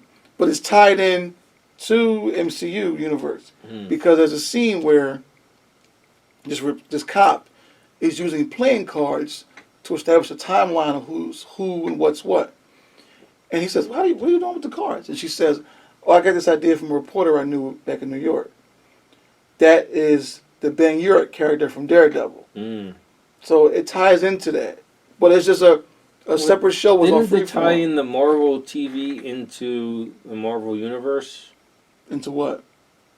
Well, between talking to you and Austin, I thought you guys said, like, don't mention the New York incident, which is supposed to be the Avengers fight. That's called and then they say the big green guy and stuff like that. Like they go. They make reference because each show they make reference to the other. They make it a very roundabout way of referencing them instead of just saying the Hulk. I don't know why they did that. Because in Daredevil, Jessica Jones, Luke Cage, even Iron Fist, which I know you didn't like. I haven't seen any of them. You seen that? No, I haven't seen any of them. I think you're getting the impression that most people didn't like Iron Fist. They didn't. Everybody hated. All of them like that one at least. They just didn't care for it. Well, from but you didn't watching see the trailer, it looked like Green Arrow to me. But you didn't see Daredevil or Luke Cage? No. Or Jessica Jones? Nope. There's a lot of stuff I have to catch up on. But each one of those shows... Is it still on Netflix or is it on Disney Plus? No, Netflix. It's on Netflix, trust me. It's still there. Everything that happened in the Avengers is referred to as the incident. That's all you hear. But it is tied into the MCU. Because all this has happened after that. Yeah, and this all takes place in New York. Yeah, okay. Oh, yeah. Oh, that's... Where else? But now it's just a different part of New York. Well, it takes place in New York because that's where the writers are from. Well, true. But that was all Manhattan, where all that happened at. Down, in Manhattan. Now you got Jessica Jones' side of the street over here. Yeah. You got Luke Cage over here. Yeah, it's a huge city. You could definitely that's what I'm saying. Write a lot of stories there. Yeah. You got Iron Fist and them over here in their part of town. So this is everything after that. Right. When I showed my mom Spider-Man Homecoming, I said, this is the first one after the Avengers. Now, this is everybody's story after the main incident in Avengers Endgame. Now, everybody's trying to get back on their life, try to continue, pick up the pieces, and do what they got to do. Jessica Jones, Luke Cage take place after the first Avengers movie. So that's why it's referred to as the incident. Everything that took place in the first Avengers movie is referred to as the incident. I got this footage of the incident. I got this, I got that. And, people selling bootleg tapes of it, of villains. It's stupid shit. But it's Jessica Jones episode where this woman refers to Hulk as the green guy. She refers to Captain America as the flag waver. Why are you getting on me? Get with the flag waver. I didn't do anything. Like, she's just out of it. But it's referred to as the incident. That's so weird that it's the same property. I don't know why they're going so roundabout of mentioning They just do. There's a scene in Iron Fist where this woman mentions the fact that she hired a private investigator who's good as long as she's sober. She's talking about Jessica Jones. So they all make references to each other in a, like I said, in a roundabout way, but it's funny. It keeps the banter going. It keeps you interested. You can be watching Luke Cage and they mention Daredevil. Like, what happened with that guy in Manhattan? Oh, I don't know. What happened with the guy in Hell's Kitchen? Oh, something happened. We don't know. In a roundabout way, it keeps it going. It's fun that way. I like it. It's just like if you're watching Batman the animated series, and I hear a rumor about this guy. No, matter of fact, the first episode of Superman the animated series, where they saw him and they want to give him. This is before the interview. And he goes home to his parents' house back in Smallville. Like, what do you think I should do, Ma? And she says, you should give the interview. I don't want people to think like that lunatic running around Gotham City. See what I'm saying? So it's like, oh shit. So it's there. They're all connected, and it works. It's funny. It keeps the story interesting. It keeps you interested as the fan. You want to hear in Green Lantern how he had a problem in Gotham, and some crazy dude just like a bat helped him out. You know what I'm saying? You want to hear all that. It works. It's funny. And not to mention when they do it in the comic books, it just sells more fucking books. They've made it. Oh my God, Marvel has made a killing. Oh, no, you're wrong for this. Say you get a story, just like the movies. It's in Daredevil episode 1. To finish the story, you got to buy Hulk next month. Oh God. Then the next month you got to go buy Daredevil again. Then next month you got to go buy Doctor Strange comic book. They did the same thing with Civil War. Yeah, kind of like that. But imagine all the Marvel movies, the way they were. How you got everyone's solo movie first before the Avengers. So imagine you had to buy a comic book. You had to buy Captain America.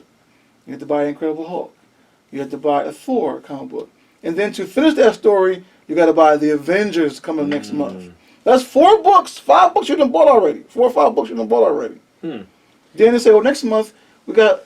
So that's pretty cool. They didn't just come up with this idea for the Avenger movies on their own. They actually pulled from the comics did this at some point. Yeah. We could do this cinematically. Because it works. You have to watch Spider-Man to understand what the hell happened the next movie. Like, why is he doing this? Oh, because the last movie, because he did this. Right. And what helps with the little bonus scenes at the end, that helps. So imagine, of all the Marvel movies you've seen, that little bonus shot at the end, you're like, oh shit. Now I gotta watch the next movie. You know what I mean? If it's gonna point, now you really know you're not gonna miss it. Right. You know you're not gonna miss it. You're not gonna pass up the next Thor movie. And Thor could be your least favorite character. But now you gotta watch it to finish the story. So if it was a comic book, and say you're not a collector of Thor comic books, say it's your least favorite character, I don't buy a Thor. Now you have to buy it to finish the story.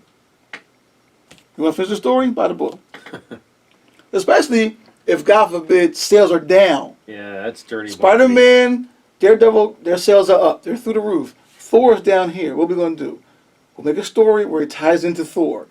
That way it gets to, you know what I mean? Now you have to continue the storyline, to continue to where you want to go, to finish the action, to the climactic scene. That's dirty, Mark. You got to buy, but it works. Just write Thor better. It might be written just fine, but it's not selling. It's a big difference between a movie being bad and it didn't sell. It's a big difference. Yeah, there is. Some movies just suck and they make no money. Blade Runner and Blade Runner 2049 are both examples of that. What? They both undersold when they released. But they made money. But no, not necessarily. Oh, okay. But they're phenomenal movies. Right. Here's an example of a good movie that was a box office bomb. Scarface. Really? Yes. The Pacino one. Yes. Scarface was a box office disappointment. But it was a Wow. good movie. They had a lot of problems with that movie. Over budget, where they I can filmed it definitely at. see it going over budget. Yeah, where they filmed it at. Certain scenes they filmed in Miami. The mayor of Miami at the time, like the first Cuban mayor or something. Mm. So, we're going to make a movie down here in Miami. Oh, great. What's it about? Drug dealers. Really? You know what I'm saying? Cuban drug dealers. And what the funny part is, that tied in to what happened in real life with Castro in the United States. Mm. So it was like, I'm the first Cuban mayor of Miami. I think he was the first Cuban mayor of Miami, I think. So he's like, I'm excited. What's the movie about? Cubans. Oh, great. With drug dealers. Like, really? I just got here, people. I just got here. Damn. Let me warm the seat up a little bit. You know what I'm saying? God damn. But that was a box office disappointment. It made money later on video and shit like that. Now it's a classic. Now, critics hated it. Hated it. I remember Siskel and Ebert and Jeffrey Lyons and the other guy hated it. Every critic thought he overacted. It was terrible. The drug use, the violence. You know what sold it for me? They talked about that the actor that played his best friend, Stephen Bauer. That was the guy's name, Stephen Bauer. He said Martin Scorsese was sitting in front of him at the premiere. And Martin Scorsese turned around to him, oh my God, I loved it. Oh my God, the critics are going to hate it, but I love it. The violence, he just loved it. He said, they sold it for me. I'm good now. Martin Scorsese liked it, fuck everybody else. That's it. How can you go wrong with that? Now, speaking of Martin Scorsese, he has a problem with the Marvel and DC movies. I was just thinking that. He says it's not It's not cinema. Play it. What you want? Yeah. What the fuck? No. I agree with I'm blanking on his name. Robert Downey Jr. Right. How could I forget his name?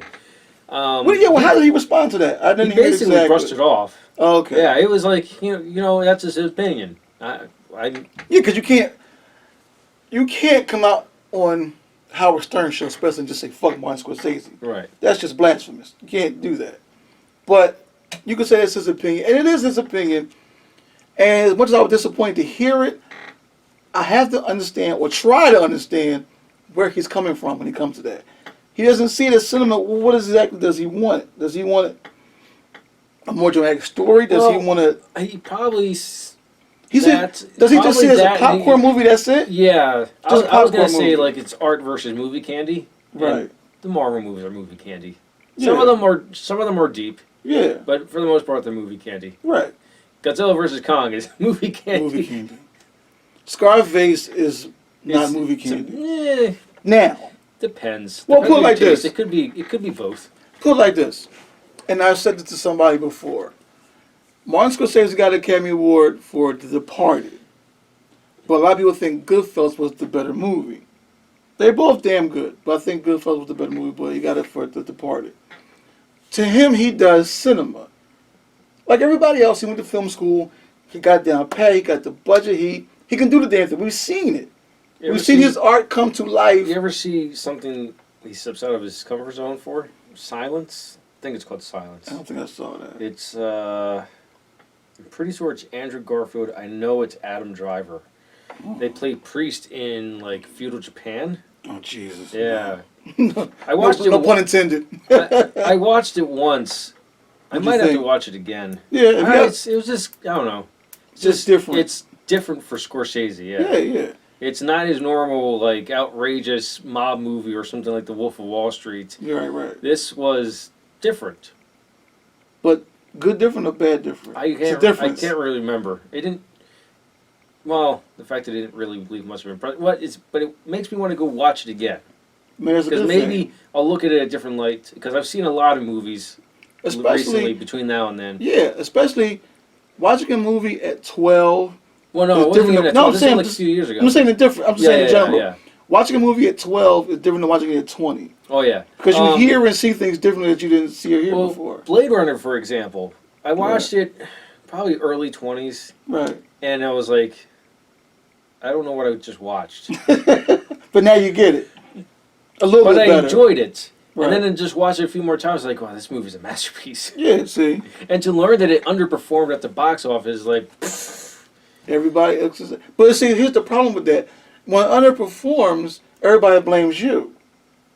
The director, the actor, whoever. They kind of blame, they have to put the blame on somebody. Right. So then you have to work your way back up but to to get everybody have the to believe sequel in you again. underperform too is just, I don't know, I guess there's not as many. Bad timing? What? I guess there's not a lot of Blade Runner fans out there. There is, they're both, just not as much. Both awesome movies. Right. They are just both that, yeah. amazing masterpieces. Just not enough. Well, the problem is... Now, that wasn't a pop. That was cinema. That's not a pop right, movie. That is cinema. That is cinema. That's the difference. 2049 leaves open for a sequel. Mm-hmm. And I don't know if we're going to watch... Probably not. I don't know if we're going to get a third one. No. Or we're going to have to wait another 20, 30 years. You might just have to. I'm willing to wait. Yeah. But it's left open for a sequel, a clear sequel. But with COVID, there's so many sequels you want to see, so many reboots you want to see. I'm interested in another Austin Powers movie. That's just me. No. That's just me. I'm I not silly. rewatched those recently, and I was like, wow, this is what I found funny back then. Yeah, it was funny. It got some chuckles out of me, but it's not gut busting like it used to be. I thought it was funny. Now, like I said, the Marvel DC stuff that we always go over, watching Iron Man again, I'll see and hear something I didn't see or hear before. That happens a lot. That always happens with me. Like, yeah. And I've made some videos after I've seen Star Wars, especially the original trilogy. Right. I can't count that high. Oh shit. Watching it a few years ago, watching all three of them, Mm-hmm. and the prequels. Right. I picked up on things I never ever picked up on. Right. One of them is a little more obvious, and it's like more storytelling. Like, remember the chance cue from episode 1? Watto and Qui-Gon are gambling for which slave will be free if Anakin wins. Oh yeah. It's blue and red. Right. Well, I in my one video say like Lucas did that because blue is not only for the boy, but it's the color of the lightsaber that he ultimately is going to get, and red is for the death of Shmi.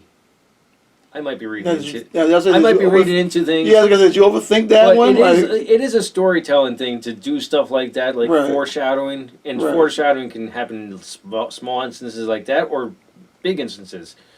Another thing was, I'm watching, because it wasn't all 9 movies at one point, so it was like, I think only Force Awakens was out at the time. So I was watching all the movies, and just hearing them explain the Force over and over again is like life crazy. I was like, oh my god. Lucas has been talking about midichlorians from the beginning. Now he's just now getting it. Well, so in the original trilogy, he never said midichlorians. And people hate that word. Why? I don't know. Because it changes... I forget the argument exactly. Like, it changes the Force somehow fundamentally because it's not just like a power... Oh, because if you have midichlorians, why aren't people just taking blood samples and injecting other people and other people can use the Force? Oh, that's the argument. If it's a thing now where certain people are born this way, why isn't there a market for midichlorians where everyone can have the Force? Oh, okay. So that's that argument. But I just watched it, I was like, he's been talking about midichlorians from the beginning, he just never said the word. Now you know. Now, was that something you overthought or you just found it out? I don't know, it just clicked with me. Oh, okay. It's just like, wait a second. Sometimes, no, especially Yoda's explanation. Life creates it, makes it grow. It was like, that's midichlorians. Okay. It just clicked one day. I was like, and so I made a video about it. And it's just these little things I found out about Star Wars. I was like, is this... And like, I'm always curious. Let me know in the comments below. If you were alive in the original trilogy, what were your thoughts and theories about the first movie? Were you blown away when you learned Darth Vader was Luke's father? Or I had this theory too. Uh-oh. Lucas was foreshadowing Darth Vader being Luke's father before the big reveal. Obi-Wan tells him he was a great pilot. What's Vader doing at the end of end of New Hope? He's flying. He's flying. Yeah, of course. He said he was killed by Darth Vader. He lied. Stuff like that. Well, no, what he said was... And then Darth Vader says the Force is strong with this one. This one, right. Yeah. Right. So, I can't remember... Sensed something. I don't remember my exact train of thought because it was a few years ago I made the video, but I think Lucas planted that, and I want to know if people back then were theorizing, like, if this became more movies, like, that's his father. Right. I want to know if that was a theory back then.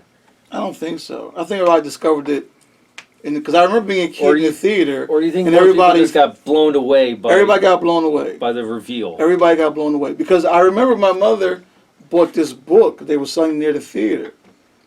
And she's reading the book before we even go to the theater. And she closed it like that.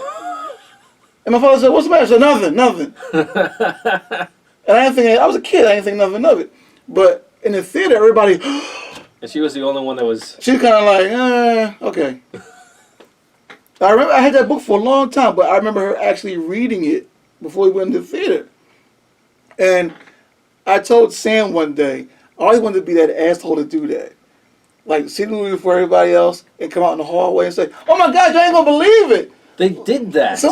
they one of the, I think it was Last Jedi or Rise of Sky. I can't remember. Right. I think it was Last Jedi. Mm. There was a fan that was actually telling people before they went in, he got the shit beat out of him. But no, that's too simple. But I mean, a hard, big spoiler. Just fuck everybody's night up. Like, Well, they did a parody of that in Simpsons, didn't they? I don't remember. I never saw it. I think they did a parody of that in The Simpsons. I would love to be that jerk to do that. Leave out the theater. "Oh my God, you don't believe it. Darth Vader, Luke Skywalker's father." And everybody, "You motherfucker," and just cursing me out as I'm leaving the theater. Do you know what I'm saying? That would be like, and my lady would be like, "Oh my God, I can't believe it. Go somewhere. You just embarrass me." Like, you know what I'm saying? I always want to do that, but I gotta make sure I'm leaving the theater. Don't say it. You know what I'm saying? Just Be across the street. Yeah, just I gotta get a head start. I know someone's gonna try to kill me. Yes. I always want to do that just once in my life. That's on my bucket list, believe it or not. To do that just once. Leaving the theater. "Oh my God, he dies at the end." It's like I'm sick. I know. I want to. That would be difficult to do nowadays because of the internet. Nowadays, you'd have to either be on the inside or be a critic that actually gets what's it called? What, a free pass or something to see it? Yeah, the premiere. Premiere. Yeah, I forget. Because you know what I heard? Pre-screening. I heard a guy pre-screening, and then they can just be dicks on the internet and say, "Here's the ending." Don't do that on the internet. Then everyone learns. Yeah, but see, that can go either way, because if a critic does that, they could be saying some people still want to see it anyway. I've done that before. There are people that they don't care about spoilers, which I can't wrap my head around. I don't. They say, "I don't care about spoilers. It makes me want to see it more." It's like, no, I'm the exact opposite. Don't tell me. I want to see it. I'm going to see it anyway. I want to see it so badly, I don't want it spoiled for me. I'm going to see it anyway. Yeah. I've done that before. The movie was Congo. I saw it 45 minutes after Leonard Maltin said don't see it. It wasn't good for me, blah, blah, blah. That night, I went right out and go see it. Fuck you, I'm not going to see it. Yeah, like, I was curious. I was a little curious anyway. I was bored. I said, fuck it, I'm going to see a movie. And I watched them talk about it, and I was like, I know where I'm going right down. Boom. Went right downtown and saw it. It wasn't bad. It didn't suck. We've all sat through terrible fucking movies before. It's like, oh my God, that's 3 hours of my life I can't get back now. Like, I bought some movies that I wish I didn't buy. One of them was what's it called? Dark. The Nicolas Cage joint you talking about? No. It's John Carpenter's first movie. Jesus. I can't remember the name of it. Mm-hmm. It's really, really bad and boring. And I heard it was bad. I was thinking it was going to be hilariously bad. It's not even that. It's just terrible. It's just shitty. It's kind of laughably bad because the one alien that I have is just a painted peach ball. Oh, Jesus. That's no budget. Everything is just so obvious this is an effect. Mm-hmm. It's so painfully bad. Yeah, everybody has that. But I think every actor has done one of those movies that's like, oh, God. Like, I hate the fact... I wanted to get into bad movies, and that's why I got it. Some people collect them. Yeah, but I want to get into hilariously bad movies, and this one's just bad. Some people collect, like, troll Troll. It was a movie called Troll years I ago. know Troll 2. Was so It has good. nothing to do with trolls. I've I know. seen it. It's so bad. There was so many. It's rated one of the worst movies ever. Yeah. Oh God. Death Race. This old Harvey Korman. Oh, it was just a bunch of movies that are just terrible. But there's a funny thing about that. I think one of the Children of the Corn, well, most of the Children of the Corn movies, just were awful. Most Stephen King movies. Not all. Some were better than They're others. hilarious. Oh, yeah, Misery is Misery amazing. was great. It's amazing. But If they stick to the goddamn story, because the John miniseries, Carpenter fucked up again. It was What? John Carpenter. He was a great director, but this one he fucked up one. Because they called it John Carpenter's Christine. Based on the story by Stephen King. I read the book. That's one I haven't seen. I read I've the seen most book. of the Stephen King movies, not that one. If you want to, read the book You want? and then watch the movie. I'm talking about, Oh, no, when I say there's- apples and oranges, my man, I mean fucking apples and oranges. It's fucking man. ridiculous. There's a Stephen King TV movie. Mhm. I can't He's remember. done a few. He had a few. No, Tommy there's one. Knockers. There's one. It's not an adaptation. He wrote the screenplay. It's not a. It's probably a book now, but Which it was, one? I can't remember the name of it. But it's really, really bad. Really? It's hilariously bad. Yeah, I think it's called. It's not called Sleep. Is it called Sleepers? No, Not Sleepwalkers. not Sleepwalkers. I can't remember it. Was it a movie or a TV movie? It's a TV movie, Oh, and shit, damn it now. they're cat people, and they can morph. And it's in the '90s, so the morphine special effect is really bad. No, because there was one where it was these people that they were afraid of cats, and this guy this guy had to keep kissing his mother, real intense. That's the one I'm talking about. That was in the theater. That's that's in theaters. That's was- not a book. That was in the theater. It's just a movie. No, that was in the theater. Yeah, but it's not a book. First, Stephen King just wrote a script. Oh, okay. But no, that was in the theater. That one. You know, Mark Hamill's in that. He is. Yeah, he's in the very opening shot where Oh, they're investigating this. He's a cop with a mustache. He looked really shit. weird. But no, that one was terrible. That was terrible. It was hilarious. There was another bad. one. There was another Hilarious. one where Emilio Estevez was in it. I forget the name of it. It was about a comet coming through the sky and fucks with the Earth atmosphere, and electronics are crazy. Excuse me. There's this girl who gets her foot cut by an electronic knife. It's not even plugged in. It just comes and just fucks her foot up. It had, I can't remember the name of it. But there's this big semi-truck. This is what stands out about the movie. There's a semi-truck, this big black semi-truck. And on the front grill is this huge Joker. Green Goblin. No, Green Goblin Joker. That Now, was I can't remember the name of it. Emilio Estevez, when he talked I about it, haven't- how I bad haven't- it was. But he most said, of these I've seen reviews of. but he said his mother said, "Why'd you do it?" He said, "Because That's she has to work with Stephen called- King." Because he directed it. I think he directed it too or something. I can't remember. I can't remember the name of it, but it's just fucking insane. But John Yeah, it's Carpenter's Stephen King, he took the book and just flipped it like, no, we're not going to do this. And I read the book and I'm like, what the fuck? I was angry because I loved the movie until I read the book. Now I don't watch the movie no fucking more. I can't watch the movie anymore. It's too much different. And first of all, the movie they live in California. And the book is in Pennsylvania. Well, Kubrick kind of did something. He did that similar. too, and they had to redo The Shining later on, the TV version, which was a little bit better than. Because Stephen King said he I didn't like love it. Stanley Kubrick's The Shining. I didn't. You didn't? Not as much as I thought I did. Oh, Stephen King did you hated see- it. Did you see? I know he did. He hated Did it. you see it in theaters? No. Saw it on TV as I got to movie, see it in- VHS or whatever as a kid. So I saw it in theaters because it was a Fathom event. Right. Those are awesome. Before that, I seen it twice on just a regular screen. Mhm. Seeing it in theaters, Right. completely Yeah, different of course, experience. yeah. No, like it didn't scare me the first 2 times I watched it. It scared me in the theaters. Yeah. Well, let me ask you something. The place was just haunted and he got cabin fever or what? The fact that it's built on an Indian burial ground, that messes with people. But there was And I no think Native it's also- Americans freaked. It I was think just. it's also cabin fever. I think it's like a mixture of the two. But then It's never wife explained. and kid don't get cabin fever either.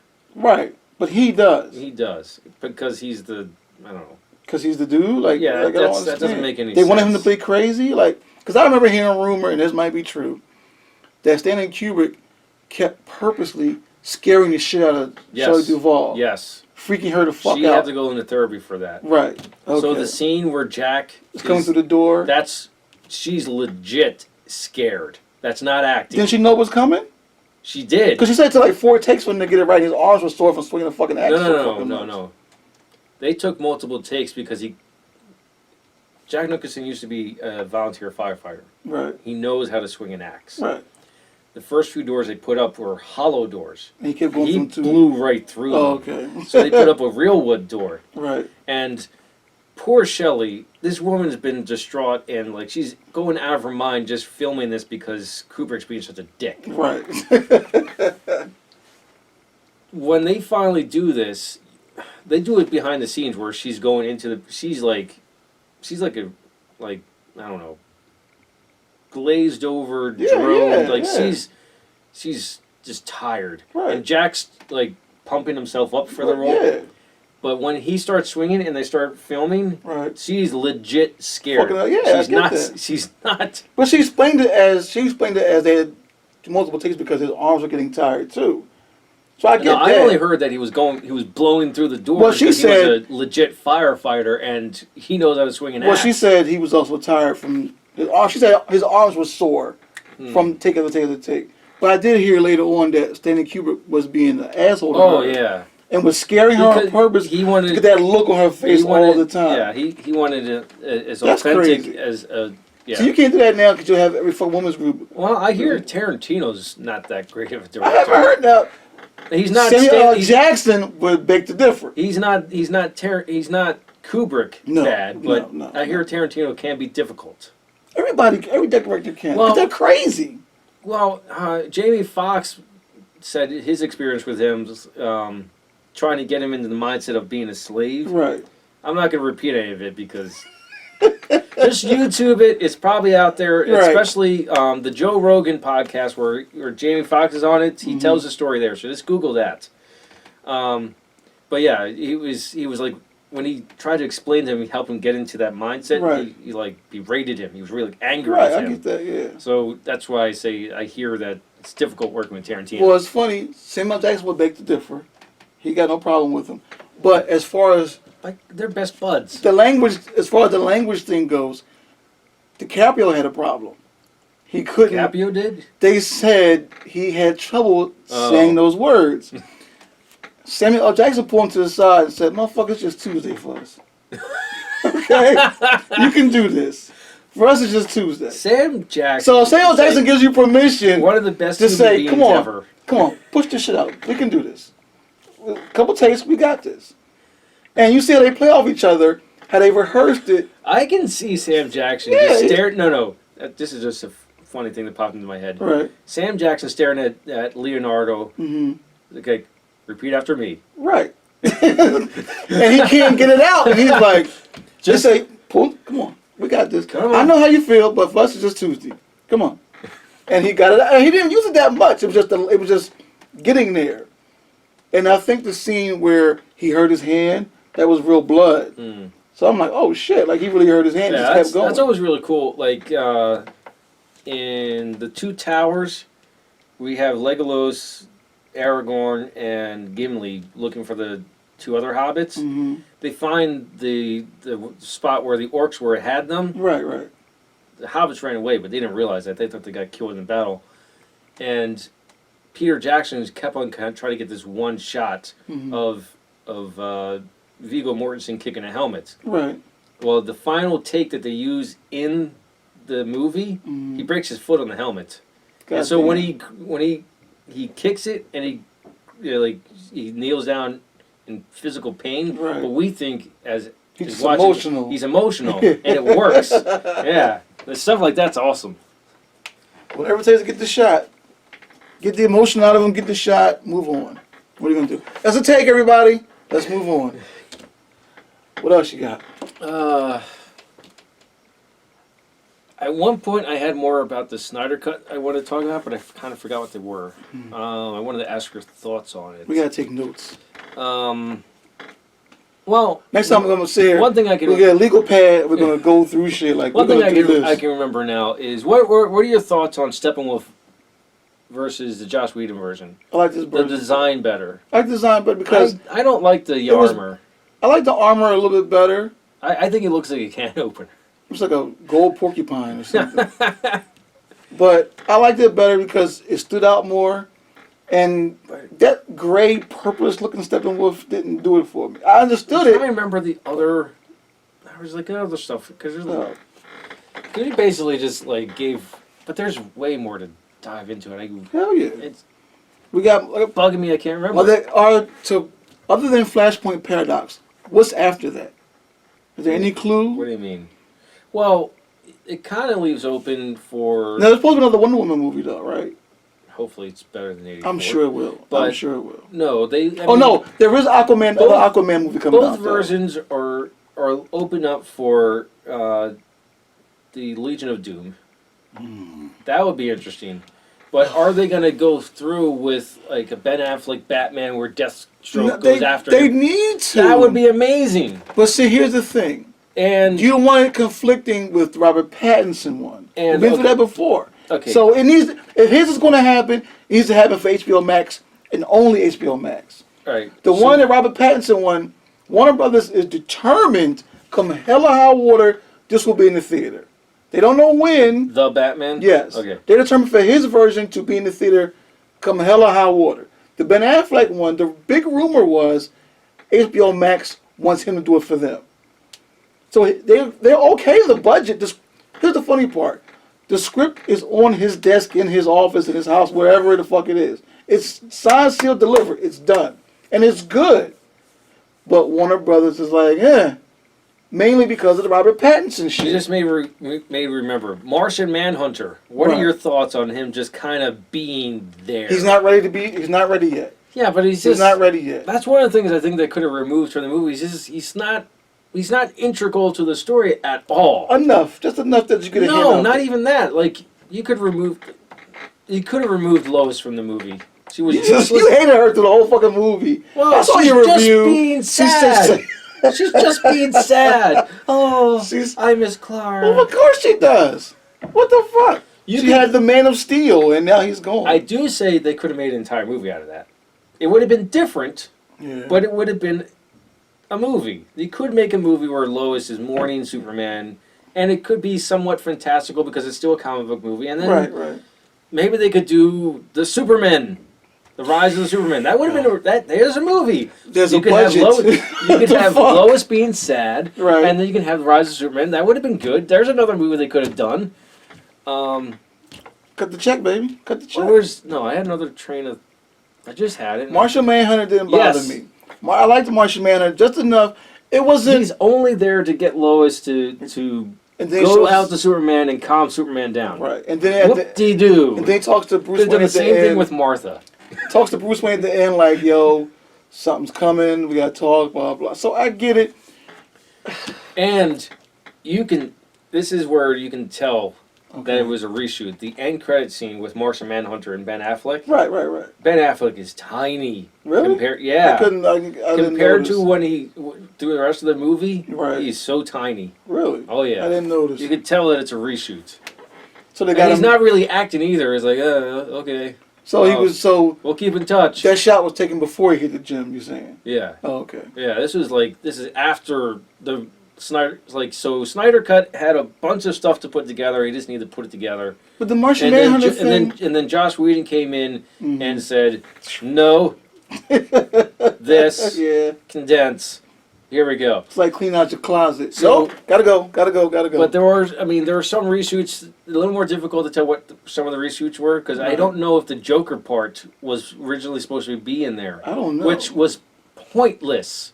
I didn't mind it. That's part of the reason why I was like, this movie doesn't end. Like, It does end. you don't. The problem is it sets you up for more and there's nothing coming. That's the fucking problem. Because we all know No, for a the fact movie there's nothing ends. better than anything else. The movie ends. The Justice League wins. Done. Mhm. Good. But More movies. Like, come on. why not? Marvel did it. Make it an end credit scene. Not make it a 5-minute long like. I liked it. I wanted to hear Jared Leto talk more like that to him. No, because there's so many questions there that, like you said, we're probably not going to get answered. Deathstroke and Batman are working together. What the hell? Joker and Batman are working. What the hell? Because an apocalyptic event happened with Darkseid. You would think that Joker But would, look what would happened would to be do like, that. hey, Darkseid, oh. No, because for everyone who's seen Justice League Unlimited, the villains and the heroes have to get together to fight this global thing. Oh, okay. They have to. Joker wasn't involved in it, in the cartoons, of course. But for this format, yeah. And I love it. I love that little scene where Ben Affleck says, make no mistake, I'm going to fucking kill you. See, I didn't. I love that. I didn't want to like hear my that. Batman talk like that. I want to hear him say, I want the banter, and I want the shit that you don't know or think he doesn't know, he already knows. But I also want to hear the Batman that I always liked. Yeah, I want to hear him say that. I don't like that. It didn't bother me. I'm gonna fucking kill I mean, you. it works for this Batman because we've already established this Batman kills and uses Right, guns. but And, I like it because it's Ben Affleck's version, Zack Snyder version of that Batman, this type of Batman. He's older, he's more tired, he's bitter. He's bitter. This is not Michael Keaton. I know. This is not Val Kilmer. It damn sure ain't George Clooney. Okay? Then we got, and it ain't Christian Bale. I like Christian Bale. Christian Bale was dark enough, but he didn't talk like that. He wasn't. Because he was still an idealist. Right. He was Whereas still, Ben he was Affleck- still an optimist. Right. Whereas Ben Affleck say, fuck this. No. We're going to do it this way, and that's the fuck That's why it. he has the lines like my parents taught me that I had to beat the. What's the I line? don't know how to see it To again. get order, I have to beat things into submission or something. Something. I had to watch it again. Something I know really that line. stupid is like, I'm pretty sure your parents didn't teach you that. That's just something you came up with after they Yeah, died. yeah, but it works. But that line works for the Batman, period. Yeah. But for him to That's tell like- Joker... That's the only part of Ben Affleck Batman I don't like is just how he's written. The rest I like of the Ben way Affleck, it's written, because it's a different type of Batman. It's a different time. right? It's just. Now, Michael Keaton wouldn't do it because the time it was written in, it wasn't his time for that. But It wasn't. It didn't happen in that universe. but because, Michael Keaton can curse like that if he needs to, Right. but he doesn't have to in the timeline he was in. There was no supernatural apocalyptic thing happening. right. Batman has you have to talk like that. But because there are two versions of the Justice League, we know Affleck can play a different type of Batman. Right. Which is why I still like him. Right. He's versatile. You just have to the characters talk the way they talk because of their style, their upbringing, No, or they whatever. talk the way they talk because Snyder is a huge Frank Miller fan. Okay, fine. I got no problem with that. But I don't mind superheroes cursing. We grew up. I don't mind either. It's just that I don't know. I don't mind them. Seeing a bitter Batman in like an Elseworld works for me, but Right. seeing him in like this is the main universe and Batman is a bitter old guy, it's like It didn't bother me. Here's the thing. When it comes to language But I mean, and dialogue in Snyder just movie, really loves Frank yeah, Miller. I do too. Because Frank I Miller, like Frank, but his are standalones. It's not an entire universe. true. But you could tell he just sits there with this dark attitude, like "fuck this." Yeah, you could see That's it. why I don't think it works because it is a standalone. I can appreciate it because it's just this is the one story. It's not part of the grander universe. True. I don't think I would like it if that Batman permeated throughout the rest of the universe. That's why this one is in the movieverse, Right. and that's why I don't And that's like this it. one. Yeah, that's why I don't like this Okay. one as much. But I don't mind it. We grew up watching our superheroes be the moral fiber they're supposed to be. Right. In the 60s and 70s. 90s, it was like a darker, little grittier, but no bad language. The banter was there, the innuendo was there. But to hear Ben Affleck, not George Clooney, not Right. Christian Bale, just look at, I'm going to fucking kill you. I like that, because you don't expect it. So when it comes to I kind of language, expected I it. didn't expect it. No, between But the two. because you know of them- why? Because Joker can make you talk like that to him. Right. And that's, but now here's the funny part. Well, okay. But wait, let me finish the thought. Yeah. Because in the cartoons, comic books, Joker can drive you to talk to him like that. But Kevin Conroy never did. He'll, in the video games, a little darker, a little Right. grittier, but he knows how to talk to you, whereas like, you're getting to me, you're not going to get to me. I know what you're trying to do. Right. Whereas, that's a different format. different space, different time. There was no big apocalyptic event to fuck up every.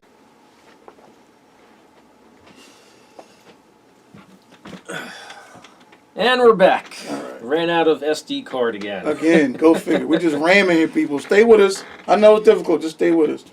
We were talking about language. 4-letter words, to be more precise, or foul language, or curse words, or cuss words, wherever you're from. But I was saying that I don't mind my superheroes cursing as long as it drives the point home. I was just told by my Uncle Mike, if you curse too much, you can lose the audience, which is understandable. Young comedians have made that problem, made that choice and becomes a problem. Bad habit. By cursing, a bad habit. Because you can't talk to everyone the way you would talk on the street corner. It's different. So the dialogue amongst comic book characters or movie characters, period, but comic book characters in particular for us, the dialogue, the banter works for me. When I hear little things they say or do that drives the point home. Batman especially, because he's more clever than everybody might believe. Especially the way Ben Affleck played it. So are you saying when he swears, it's like it drives more home because he normally doesn't? Right. Okay. As opposed to someone who does it every other word. Yeah. Like it has to, in order for that to work, it has to be good. And it doesn't always work. If you've ever seen Justice League Unlimited, there's an episode called Flash and Substance where Flash is getting a museum dedicated to him in Central City. And it's him, Orion, and Batman. And Orion doesn't, like you said, he doesn't understand the fascination with Flash. He makes bad jokes. And he's silly, he's stupid. I don't understand. And that's the way he is. And that's the way he runs his city when he does certain things. Orion wants to walk into the bar with all the criminals and kill them all. Batman's like, calm down. Batman's like, calm down, we got it. But there's a little scene where Orion says to Batman, he makes bad jokes, blah, blah, blah. I don't understand. I don't get it. And Batman says, no, you don't. Just that little line hit home for me because he made a point. You don't know. To let it go. This is the way he does things here. It's not the end of the world.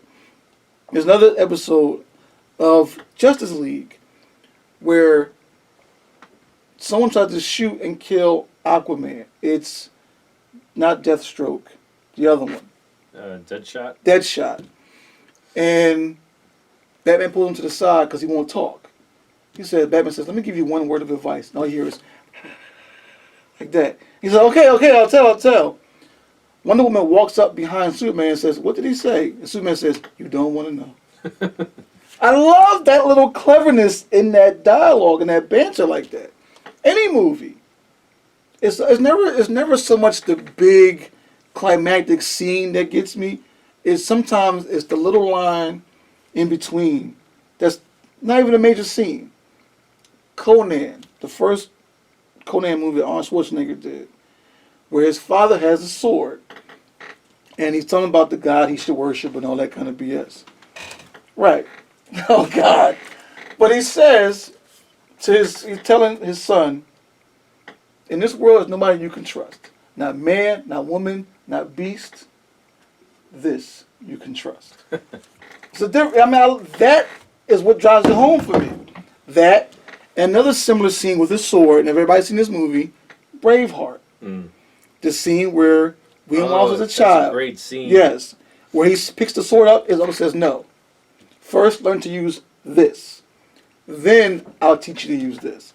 Which shows in the scene with, what's actually his name? Sophie Marceau, in her name? The one that played the queen, the princess. I don't remember. Then was married to the gay guy. But the guy said something to her in Latin. He called William Wallace a liar and a savage. Yeah. And he responded to him back in Latin. I am a savage. God never lied. And the guy was like, and that flashes you back to that scene where Uncle told him, learn to use this first. Yeah. Then I'll teach you to use the sword. That's the difference between, I don't know, any superhero or supervillain that's crazy and intelligent, or one who's just a fucking psychopath. It's a big difference. Joker is very smart, but he's fucking crazy. And In Batman animated series, there was an episode where Kevin Conroy, we worship Kevin Conroy, where he says Joker's regular criminals have logical reasons for what they do. Something like that. The Joker's plans make sense to him alone. Nobody knows what the fuck he's doing except him. It makes sense in the end, a little bit, but in the long run, you're like, what the fuck are we doing? Like, why are you making fish look like this? Well, just when, like, Batman in World's Finest is trying to explain to Superman the Joker, it's like, Right. expect the unexpected. Hey, but he says, maybe you should have remembered that. And like, well, motherfucker, he wants to shoot at me, he shoot at you. Like, what are you worried about? Like, he shoot at me, not you. Like, why are you worried about it? Because he worried about Lois. You know, Yeah. So we get that. But I love that Bruce Wayne, Batman, Clark Kent, Superman dialogue, that banter back and forth was like, look, like I said before, they want to do the same thing, just have two different ways of getting there. Mm-hmm. Like I said about Superman the animated series, where his mother says, I don't want people to think you're like that lunatic running around Gotham City. And you know exactly who she's talking about. Yeah. There's only one person she's talking about who does that. You know what I'm saying? So I love the dialogue and the language. It means something. It drives the point home. And if you put foul language in there, a curse word here and there, it can work. But it has to be done smart. In the movie we talked about before, Misery, where, well, listen. It's hilarious to hear her swear. Yeah, but here's the funny part. Remember when she had a problem, she says, why all the swearing? She goes back and forth between regular swearing and her swearing. Yeah. The cock-a-doodle. Yeah, exactly. But here's the thing. Remember she had a problem with it? Yeah. She cursed at the end when she was really mad. Yeah. But she says to him, why the swearing? And she said, I don't understand it. He said, these are slum kids. Slum kids talk like that. He said, I was a slum kid. We grew up talking like that. Mm-hmm. You grow out of it, of course, and you use that type of language when it calls for it, when you're in that environment. It's a difference between driving the point home and just cursing for the sake of cursing. You can't do that unless it's done very well, very intelligently. Funny story, and you might have seen it. Eddie Murphy told a story once how he met Rodney Dangerfield at the comedy club. And Rodney Dangerfield, he asked him to watch his set when he was finished. What'd you think? And Rodney Dangerfield told him, well, kid, I don't know where you're going to go with that. The language and the N-word, I don't know where you're going to go with that. But, good luck, whatever. Eddie Murphy said, I was hurt. Like, damn, I killed, but he didn't like it. He said, fast forward 3 fucking years later, he's in the bathroom at the casino in Vegas. Dangerfield comes up to him, gives him the euro next to him and says, hey, who knew? You know what I'm saying? So you never know. If it's done right, it can work. The dialogue in any movie, any screenplay you write, as long as it's good, it drives the point home. You can't depend on special effects to carry a movie. Oh, definitely not. Pixel, terrible. Yeah. Well, the 90s and the early 2000s tried to do that. Yeah, some movies don't do it. The Matrix was good enough that it was like, oh shit, I get it. It was a good balance in that. Yeah. But every movie that tries to depend on special effects to carry it, it doesn't work. It doesn't work. The dialogue has to carry because the characters have to have a dialogue or even a monologue to get you to understand where they're coming from. Why should I care about this person? Right. Why do I care about what she has to say? Perfect example. The Godfather movies, the first one especially. I've only seen the first two. I've told not to bother with the third. If you got shit else to do, give it a shot. Because it's not very. Actually, I'd like to watch it. There's a chronological cut. Yeah. Oh God, yes. All of them got chronological. It's insane. But if you watch the Godfather movie, even though you understand this is a crime family, you still root for them because of how laid back Vito Corleone is. We're going to do this, not that. Talk to this person, talk to that person. You know it's crime being committed. You get that. But he does it in such a way where you respect his point of view, where he's coming from. You don't like it, but where he's coming from. Same case in point. But just like Pirates of the Caribbean. Right. Pirates are villains. Yes. But you root for the But I root pirates. for it because in this case, like, what the hell are these people doing? Yeah. Case in point, Quentin Tarantino. People have a problem with the language he writes using a certain word. Right. neighbor. I think the neighbor was neighbor. It's a neighbor? Whatever. Negligent. Anyway, I can't remember the word. But it's, people have a problem with it. Because is it a white dude, this white Italian dude wrote this, or whatever? But if Actually, Sam Jackson was asked about, like, he don't have a problem with it. Do you think Quentin Tarantino is a racist? Like, no, I don't think he's a racist. Because he gives me intelligent characters. Yeah, he says he always gives them the smartest character. Right, the smartest character. I don't necessarily agree with Who that. talks like that? There's a movie or two, like Jackie Brown. Right. He's not the smartest character. No. Well, that was a good movie, though. Yeah, it was a good I movie. understood where he was coming from. But writers write how people talk. How the character they're creating talks. So if you met a person in real life, like a Marcellus Wallace, how do you think he would talk? Yeah. He would talk like that. Yeah. If you met Bruce Wayne in a club, how do you think he would talk? He downplay who he is because he doesn't want you to know who he really is. With a written character who uses foul language like a Marcellus Wallace, you know where he's coming from. You know exactly who he is. He's not trying to hide anything. You know who he is, what he does. He's not calling you a name out of ignorance or malice. It's just how he talks. If Batman tells Joker, I'm going to fucking kill you in that concept, you believe it. All right, now that you brought it back, I've been waiting. Now I have an opinion on Jared Leto's Joker. Let's have it. Not a fan. Okay. I don't know if this was directing or if Jared Leto didn't care, but just the performance that he gives, You didn't like it. I didn't like it. Why didn't you like it? It just seemed like, it seemed like he phoned it in. It didn't seem like he That really, one? Really? It didn't seem like he put any effort into it, in my opinion. As opposed to Suicide Squad? Yeah. Okay. I don't think he really put in the effort into this one. It just doesn't. I don't want to see more after this. Let's Let's move on curious. from there. Let's move on there. We gotta. Let's get like my pick for Joker, Tom Hiddleston. He's already doing Loki out I there. know. Ass, like, I know. You gotta But get somebody- look at this guy, some people said Willem Dafoe. Willem Dafoe. Yeah, actually, Willem Dafoe- he was a pick back then, but they got What? for '89 Batman. No. I thought he was The first pick was Robin Williams. They thought about Robin Williams. really. Robin Williams even said in an interview long before he died that he was used as a pawn to get other people. Oh, really? Because if you remember, Batman came out around the same time as Dead Poets Society. Hmm. He was also on the short list for Riddler. That would have made more sense. You see what I'm saying? But Yeah. Jim Carrey was so hot at the time, Right. being this crazy, silly, quirky guy. There was even a fan-made trailer. Well, Willem Dafoe technically got to play the Joker. I mean, look how hammy his acting is when he plays the Green Goblin. You like that? I liked it. It's Right. just hammy acting just means it's over the top acting. I didn't think it was over the top. I thought it I was think just it was- scary enough that he pulled it off. No, I don't know. I just see another variation. Of course, I love the Joker so much. I probably just see him everywhere. Yeah. So I don't know. Tom Hiddleston.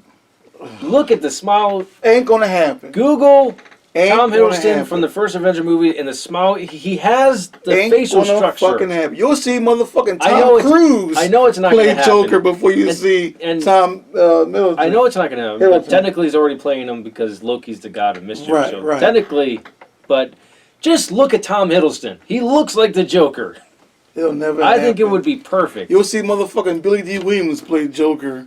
If we need to figure Who out. should have been playing Two-Face, you motherfuckers. They rectify that in the Batman Lego movie. Yeah, which one? The Lego Batman movie. Which one? The original one? The Yeah. one. The one- The first Lego Batman movie? Yes, the only Okay. Lego Bat. The one that came out in theaters. Let me be. Okay, yeah. Because I realized there are more Lego Bat movies, but they're direct to Video. video. Right. So no, the one that came out in theaters. Okay, I see it They again. have. I really wish I had this figure. They have a figure of Two-Face, and it's Billy D. Williams. Okay, see, that's what I'm saying. So, when it comes to, like I said, the language and that, I like that. I need that. It pushes the story along. I didn't have a problem with Jared Leto's dialogue as Joker at the end of the Snyder Cut. I was shocked by it. I was shocked how long it was. I thought he was going to say like 3 or 4 lines. I know he was going to have a whole conversation. With Jared Leto? Yeah, because him and No, it was like a whole. they had a dialogue. Yeah. They had a good 5-minute dialogue there, which I was shocked I didn't think I would see that in this version. I really didn't. It just didn't seem like the Joker either. He seemed subdued, and I guess the atmosphere, like I said, is because of this apocalyptic, no pun intended, event happened. So everything and everyone is different. He's still the craziest motherfucker in the room. We got that. I don't know. He just doesn't seem. He's like still the Joker. deranged and all that. There were less tattoos on him too. I mean, you I couldn't don't see think the clothes I don't on, think he had. but he had he had tattoos on his hands. I think But not that's the one up here. No, they got rid of that. That's what I'm saying. A lot of people had a problem with that one. You had a problem with that? It didn't bother me. Well, no, I pointed out that people had a problem with that. Oh, okay. That only like really The diehard fans had a problem. The only, one like, with the pretentious, smile right stupid here. people get tattooed on their forehead. That's what I heard. Look what we're talking about. Not me. Yeah. But that's what I heard. The people. Yeah, Okay. The other fans had problems with all the tattoos. I thought I would, but I didn't. I wanted to see them different. Like I said, we saw 3 different Jokers 3 different ways. The one that everyone loves the most is Heath Ledger's. A close second is Jack's. Or it depends on what generation you're from. It's your opinion. It depends on what generation you're from. Yeah, You see what I'm saying? I mean, live action wise, mine's going to be Jack Nicholson, then Joaquin Phoenix. See, I don't think about his because Then his Heath is Ledger. separate from everybody else. No, it's still a portrayed Joker. True. So, But I want to see the Joker. But Heath Ledger's down on my list. I want to see, but you know what I was shocked that I didn't see, which I thought would drive me crazy, but it didn't do it.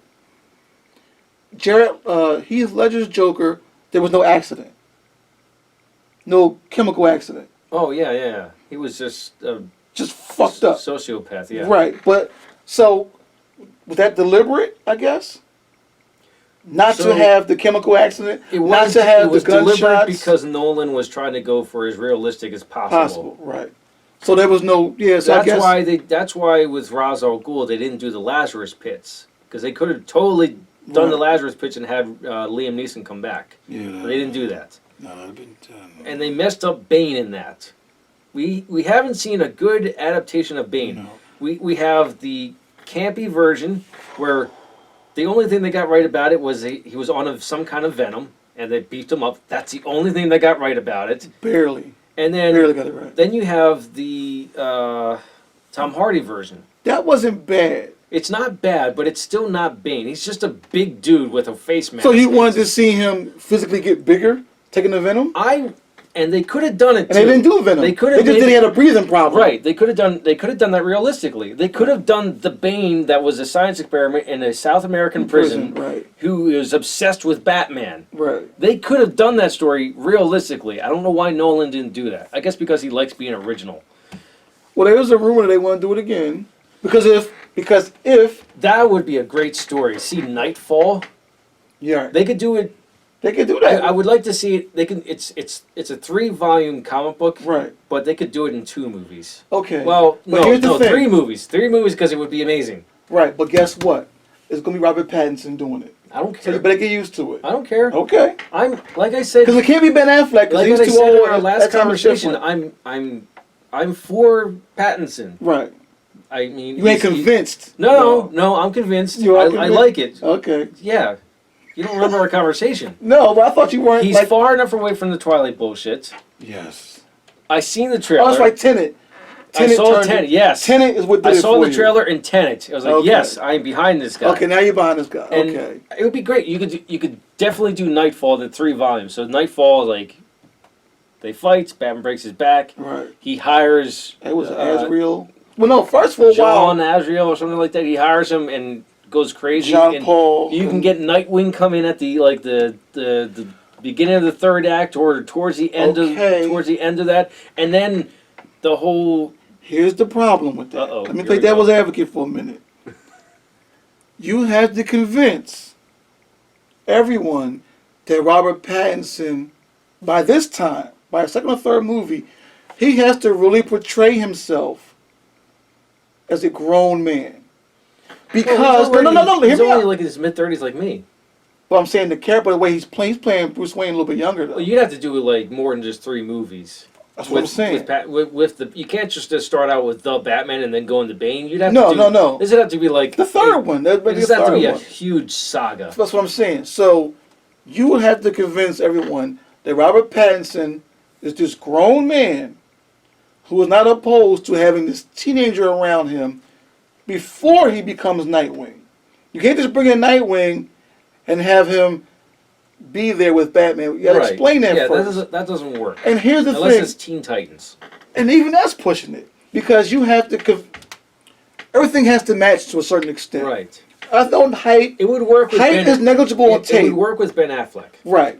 If it was Ben Affleck as Batman and Robert Pattinson as Nightwing, that could fucking work. I think Pattinson's about the same height as Affleck. Is he? Yeah, he's like... I don't fucking know. I think Affleck's like 6'2", Pattinson's like 6'1". Is he? They're not okay. They're not that much different. All right, well, I'll give you that. But it has to... But he has to... I do agree with you. He has to Pattinson as Nightwing and that would work. But see, now they're not going that way. No, so you have to convince everybody that Pattinson's a grown-ass man, 35, and Nightwing is 15. 27. No, not even 20. No, I'm saying Nightwing, not Robin. No. If Bruce is 35, if Batman is 35, Nightwing has to be what? Pushing 30?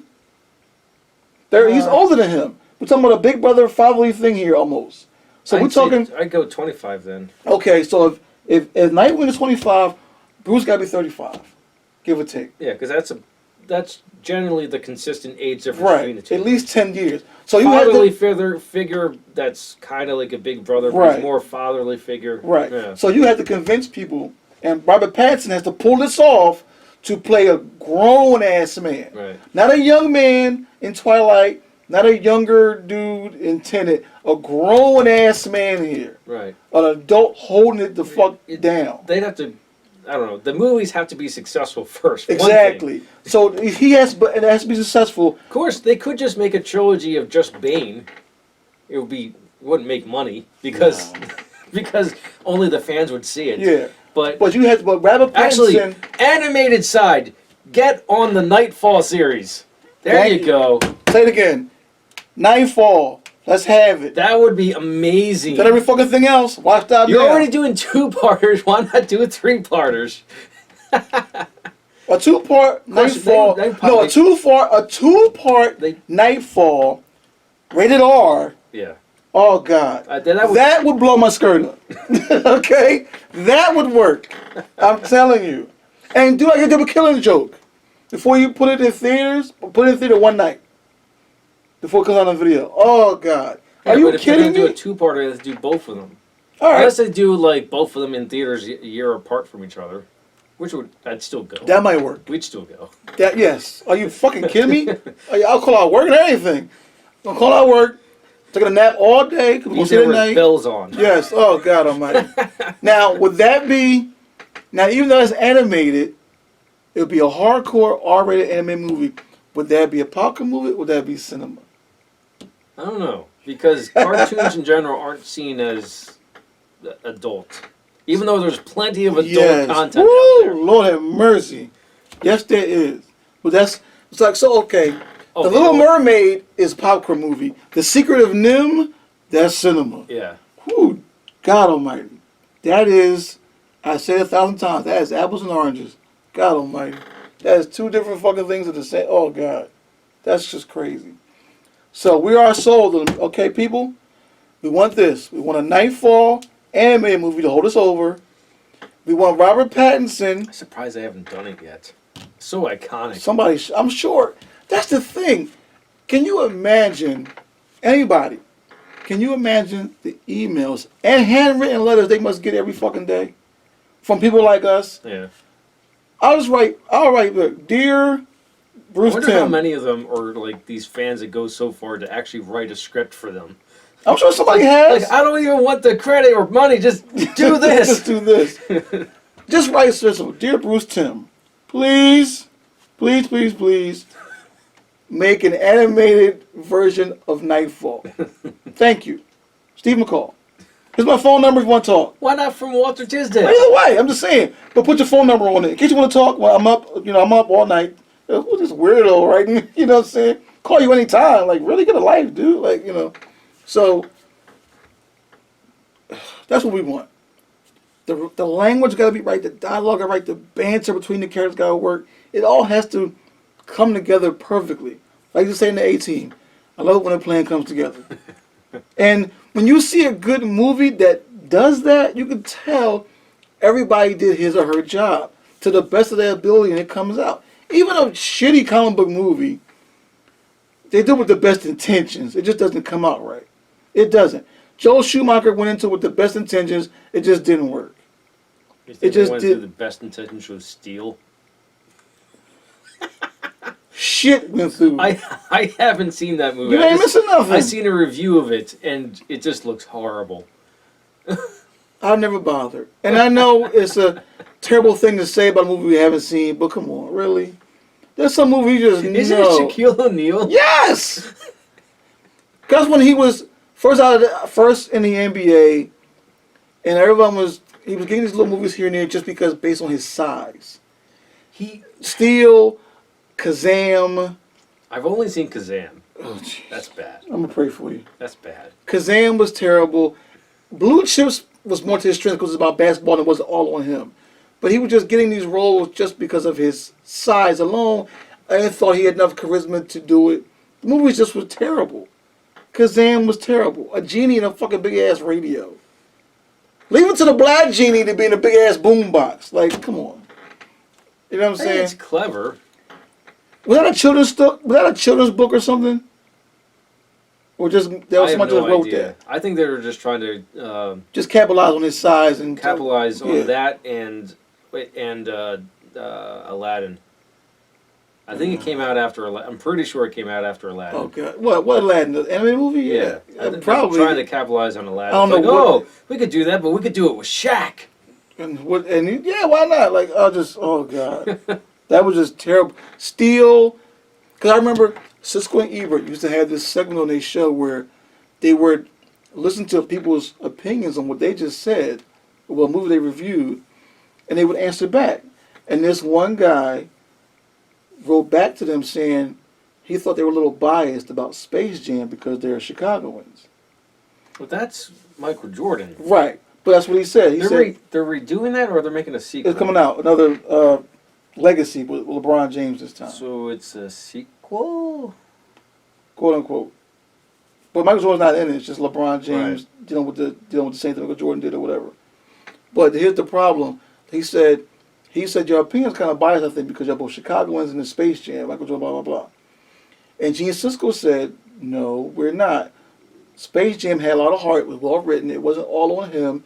It was enough of this, that, and the third. Where Kazam, just a lousy movie because of he was able to break it down and articulate properly why Kazam was terrible and why Space Jam was good. Not just because Michael Jordan is in it and they're Chicagoans. Well, you also have the entire premise of Kazam. You have this big, huge person hanging out with this little kid. Right. Very suspicious. Looks like, but that's what I would love to learn how to do, is when we do our reviews and our opinions, articulate it better like they did. They able to really break it down, because they can look at any movie and give you 5 reasons why they love it or 5 reasons why they hate it. Whether you agree or disagree, you still want to see the movie. But at least when you hear someone else's point of view, try to understand where they're coming from and why they think what they think and believe what they believe. They may be right. You might think, okay, you never thought about it like that. I'll watch the movie again. Okay, I see what you were saying. It bothered you, but I got it, but it didn't bother me. It didn't bother me as much. It helped push the movie, or it made me feel a certain way, made me think a certain way, whatever. I laughed, I cried, whatever. But you understood it. I understand where you're coming from. So when you say you weren't convinced at first about Michael Pattinson, but you saw his other work, okay, now I'm convinced. That's what it takes. You know what I'm saying? And you articulated that. I'm like, because I haven't seen Tenet. You told me I got to see it. I know. I got to see it. But like I said, when I first, him as Batman, I'm like, okay, he's grown up some. We got to see it. Because everybody freaked out. Yeah, that was my initial thought. I was like, you know what? It's been a while since Twilight. When Michael Keaton was cast as Batman in '89, like Robert Walt said, he broke the internet, and there was no internet. Because everybody could not see Michael Keaton playing Batman. Beetlejuice? Exactly. People couldn't see Heath Ledger playing Joker. Because everybody's do Brokeback Mountain? Like, come on, really? No, I don't understand. But it's acting. As much as it's interpreted the way it is, or you don't like someone's interpretation, it's their point of view. Case in point, the movie Back to School, Rodney Dangerfield. He's telling the woman's asking him, did he read this? Did he read this? Did he read this? He kept saying, no, no, no, but I saw the movie. She was like, well, look. But she made a point, and she articulated it well, that I even understood to this day. The reason you want to read these works is that you don't have the producer or actor or director's point of view getting in the way. So it's a difference between reading Stephen King's Christine as opposed to watching John Carpenter's Christine, which was completely fucking different. It made me crazy. I can't watch the movie anymore because I read the book. I'm like, holy shit. This is California, Pennsylvania. Really? There's a scene where this guy gets That's killed. an unusual period because King's always writing about Maine.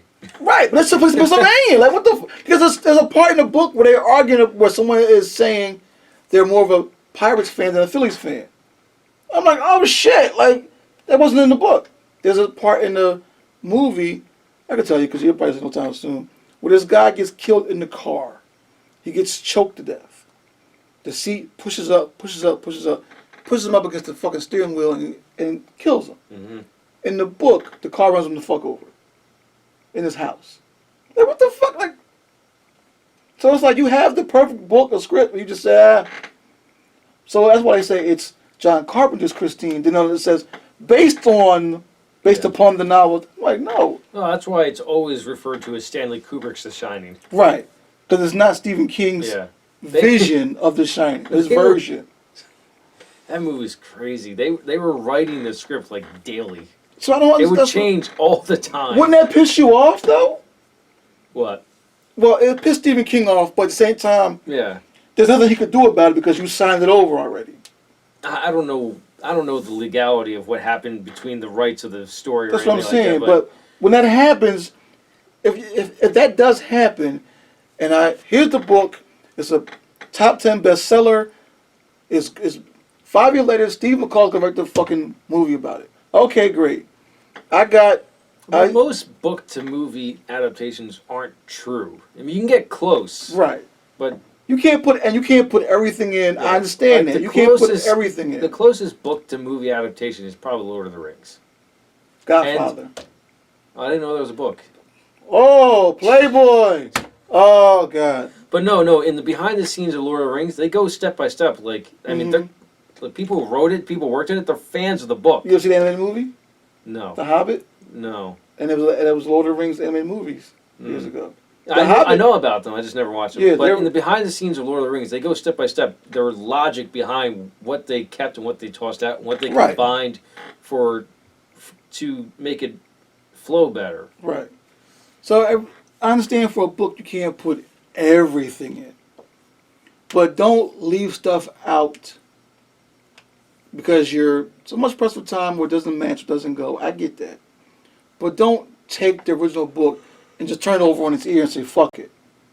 Yeah. If I wrote Devil in a Blue Dress about a woman in a blue dress who's hot, she's sexy, and she gets killed at the fucking end, she gets shot, don't make the movie about it years later and have the bitch wearing yellow and the movie she dies of cancer. Like, no, that's not what the fuck you know what I'm saying? Like, that doesn't work. You know what I'm saying? That's what... Writers write so people can read.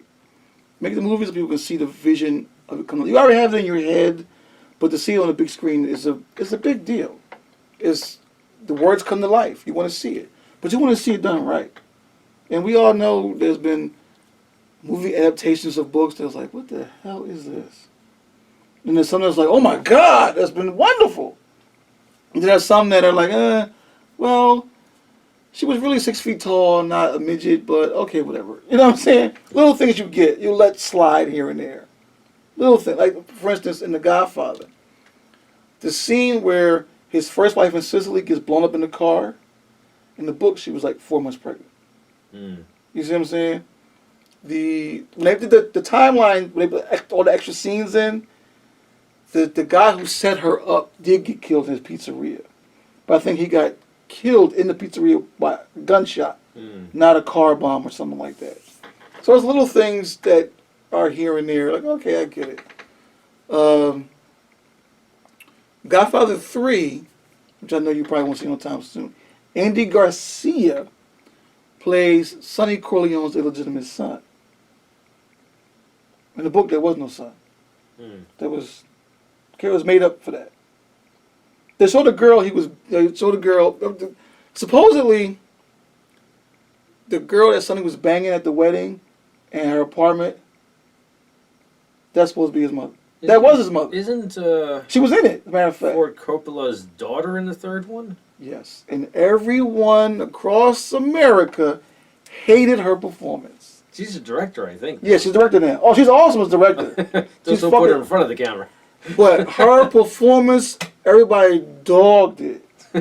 They were just like, "Oh my God," it was dry. It was dry. It was probably her first movie. Like that? And it's the director's daughter. The director's Right. got to get what he wants. It wasn't the first movie that she was in. It was the first movie she was in like that. Okay. She was in... A bigger role, you know. Yeah, a bigger role like that. Because she was in movies here anyway as a kid, shit like that. But she was, as far as this goes, you would think this was going to be her shot. Yeah. Like, oh shit, she's going to bring it in. Oh no. You listen to him like, oh honey, I'm not getting it. You hear her and you listen to her, but it's like, I'm not getting it. And it's like, the people she's in scenes with, to look at it now, someone would say that they're carrying her. Like, she says this and they say it like to bump it up or just the way they do it. But her performance, it was dry. So her director off the chain. She directed her ass off. Oh my God, she's great. What has she directed? Do you know? It was a movie with Kirsten Dunst. Twice, she had it twice. Which Marie Antoinette, which was like this purposely crazy, anachronistic movie. And you know what anachronism is? Like, say you're watching a movie about Julius Caesar and he's got on sneakers. Oh, okay. So kind of like the DiCaprio Romeo and Juliet, where it's set in modern time. Right. Okay. That was dope, by the way. But this Marie Antoinette was like that. I was like, okay, I get it. Then she had Kristen Dunst before that with, what's the name of the movie? But it was about Kristen Dunst and she had like 4 sisters. It was her and 3 other sisters. Kathleen Turner played their mother. James Woods played their father. And for some reason, the mother was very controlling. Not in an evil way, but just very like, you can't go out. Just crazy. Just too overbearing. But not in an abusive physical way. It was just like, damn, like let them breathe a little bit. That type of thing. And Kristen Dunst's character stayed out all night and slept with some boy, and the mom kept him home from school, period. To the point the truant officer had to get involved. Like, yo, it's illegal. You can't just... they gotta go to school. Matter of fact, Kristen Dunst's scene with the boy was Josh Hartnett. I'm trying to remember who that is. Josh Hartnett. You've seen him before. The name sounds familiar. I just don't remember. Lucky Number 11. Nope. Penny Dreadful. Nope. O. That version of O based on Othello. Nope. God damn, you're killing me. 40 Days and 40 Nights. Played the okay. vampire movie. Where he played the cop. He's also, okay, I don't know who you're talking about now. And he played Jamie Lee Curtis's son in Halloween H2O. No, he was also, he did a cop movie with Harrison Ford, didn't he? Yeah, Hollywood Homicide. Yeah. That movie was alright. He was in that, and she slept with him. And anyway, at the end of the movie, the girls kept communicating with this little boy who had a crush on one of them. They kept writing letters back and forth, whatever the fuck they was doing. Anyway, long story short, the girls killed themselves in the fucking movie. All 4 of them killed themselves. Like, Jesus Christ. One girl hung herself. One girl put the car. It's all its holes. Yeah. That shit. She inhaled the car fumes. Yeah. I think one of them did that. One of them hung herself. One of them threw stuff with the fucking window. It was really weird. It was an emotional movie, to say the least. Because it's a scene where I love the banter back and forth. One little girl's in the hospital for trying to kill herself or something. Doctor says, "You're a 13-year-old girl. Why you want to kill yourself? Why are you going to hurt yourself?" I don't. Something like that. He says. She says, "You've never been a 13-year-old girl." That's a good answer. You know what I'm saying? It's like, oh Yeah. shit. So this child just shut down everything this adult doctors had to say. Yeah. I love the little clever banter like that in any fucking movie. But the Marvel and DC ones especially, because it has to be well written to push the story along. Can't get enough of that. So give me a good story. I'd rather have a good story with not a whole lot of special effects. Give me a good story. Give me, why do I care what happens to this person? Right. Why is this person crazy? Why is this person talking the way she does? What makes, now to me it's always more interesting sometimes what makes the villain the way they are.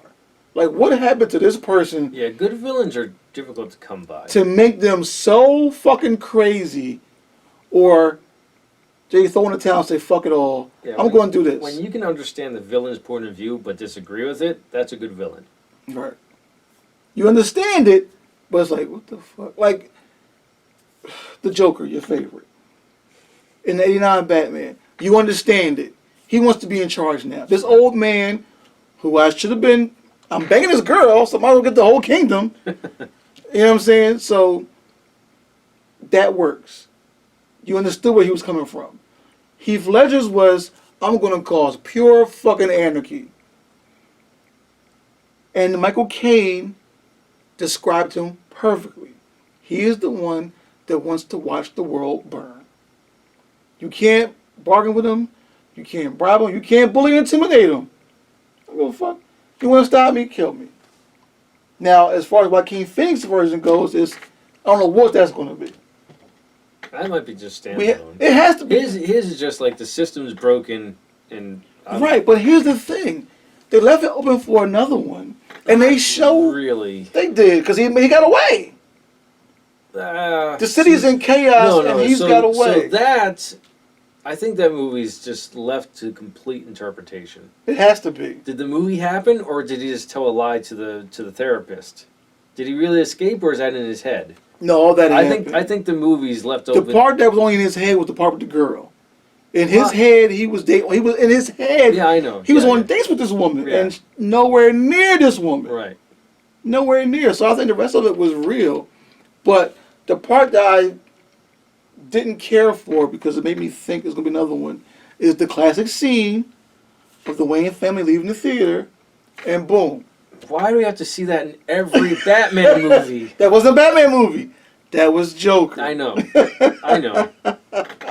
But We all know it was really a Batman movie.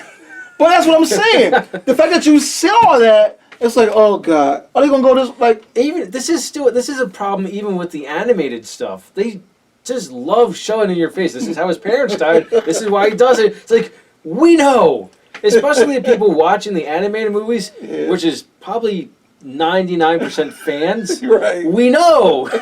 We saw it in the Josh Whedon version. We saw it in the 70s. No, not the Not in the Josh Whedon version. No, I'm sorry. BVS. BVS. It's cool how he shows it, but it's again showing us what we've seen already. Yeah. We see it in Joe Schumacher's version. We saw it in Tim Burton's version. We saw it in Tim Burton. We saw it in Nolan's version. We saw it, yeah.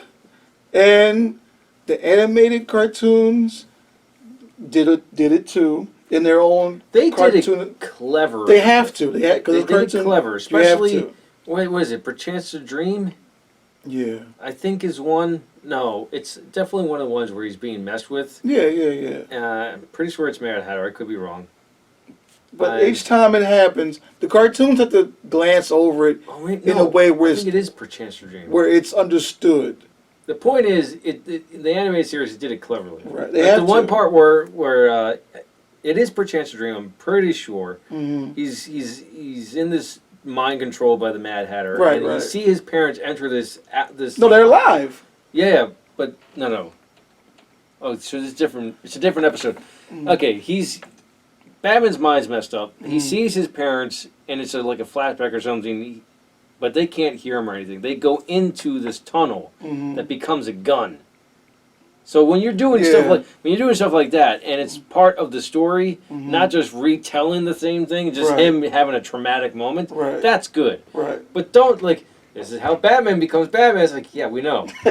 Again, we know. We're probably gonna see it again with the Batman. But you know what? We've seen it. Yeah, you know. Damn, you're right. Fuck. Oh God. We might just see that because he's Please, let this one break the mode where he's just it's just like a sentence. Nah, I don't want to see anything. Just make it a sentence like I lost my parents because someone killed them. You're going to see it. I hope not. You're going to see it. I hope this one breaks the mode where we don't see it. Well, of course they had to do it for the TV show Gotham. They had to do it. That was the first episode, the pilot episode. They showed it. And I'm like, God damn, Gotham could have been something completely different. But I think they're going to redo that somehow, HBO Max maybe, and make a GCPD show. I don't know. That would be dope if they could do that. But I don't know. Where Batman kind of just comes in. Shows up every now and then. Yes. You not every no. If you make you might see a silhouette where Gordon's talking to him in his office. Something like that. Yeah. If you were to make a GCPD television series, if there are 13 episodes per season, you can only have Batman in maybe 2 per season. If that. Like the beginning and the end. Right. The beginning, he's just like a silhouette talking to Gordon. At the end, he's actually doing stuff. Right. Now, if you want to bring him in for half an episode in season 4, that's fine. But GCPD. The sky's the limits with that. Because you don't just have Batman villains. Right. You have other villains. You got Black Mask. You got who's just a criminal, period. You have the muggers, whatever the fuck is going on in Gotham City, it has it. So you don't. Yeah, they can deal with the entire crime family in there. Right. You don't even have to go with. Gotham did that, but it was just leading up to. Or you can do them this is before they become the Riddler. Before they did that, but I was saying Gotham was doing that, but now the thing I didn't like about Gotham is that it was Baby Bruce. I was like, I don't care about that. No. I did. That's why I don't want to watch it. I've heard they did very interesting things with the villains. They did, but I don't want to. I don't know. When you see the villain, you want to see Batman confront them. You don't want to see anyone else. At least that's my opinion. Well, they weren't there yet. Yeah, but in my opinion, I don't want to see anyone else, aside from one of the Batman characters, Robin, Batgirl. I don't want to see anyone outside of Batman universe take on Batman villains. Okay. They kind of did that with the Green Arrow TV show with Deathstroke, because isn't Deathstroke supposed to be a Batman villain? For the most part, he always was. Definitely Ra's al Ghul is a Batman villain. Yeah. You can't. They took that whole line of Bruce and Talia and Ra's al Ghul, and they just used. I was like, okay. Well, is their property? That's a Batman story, but okay. But it's their property to do what they wish. Right. You see what I'm saying? Right, it's under the Warner Brothers umbrella. Yeah. So it's like. I mean, I didn't hate it, but I was like, okay. You saw it and like, oh, really? Yeah. It's one of those things like, really? I've seen this. You know what I'm saying? Again. No, not the Ra's al Ghul thing. I'm just saying that story type, that story, like, okay, I've seen this before. No, it's not. It didn't bother me that they used the storyline again. It's bothered me. It's like, this is Batman's story. Why are you giving it to Oliver Queen? Yeah. Go figure.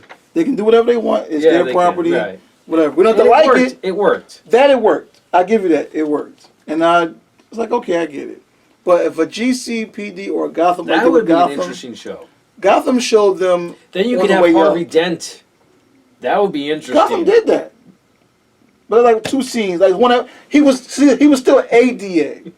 He was still a kid. He was still ADA. Man. Now if you would do I might have to watch Gotham now. Yeah, they showed you everybody. They focused more on the crime families. Yeah. More than. I might have to watch Gotham. Because they showed Edward Nygma getting there. Yeah. Like he's silly and he's goofy, and his head is on straight for the time being.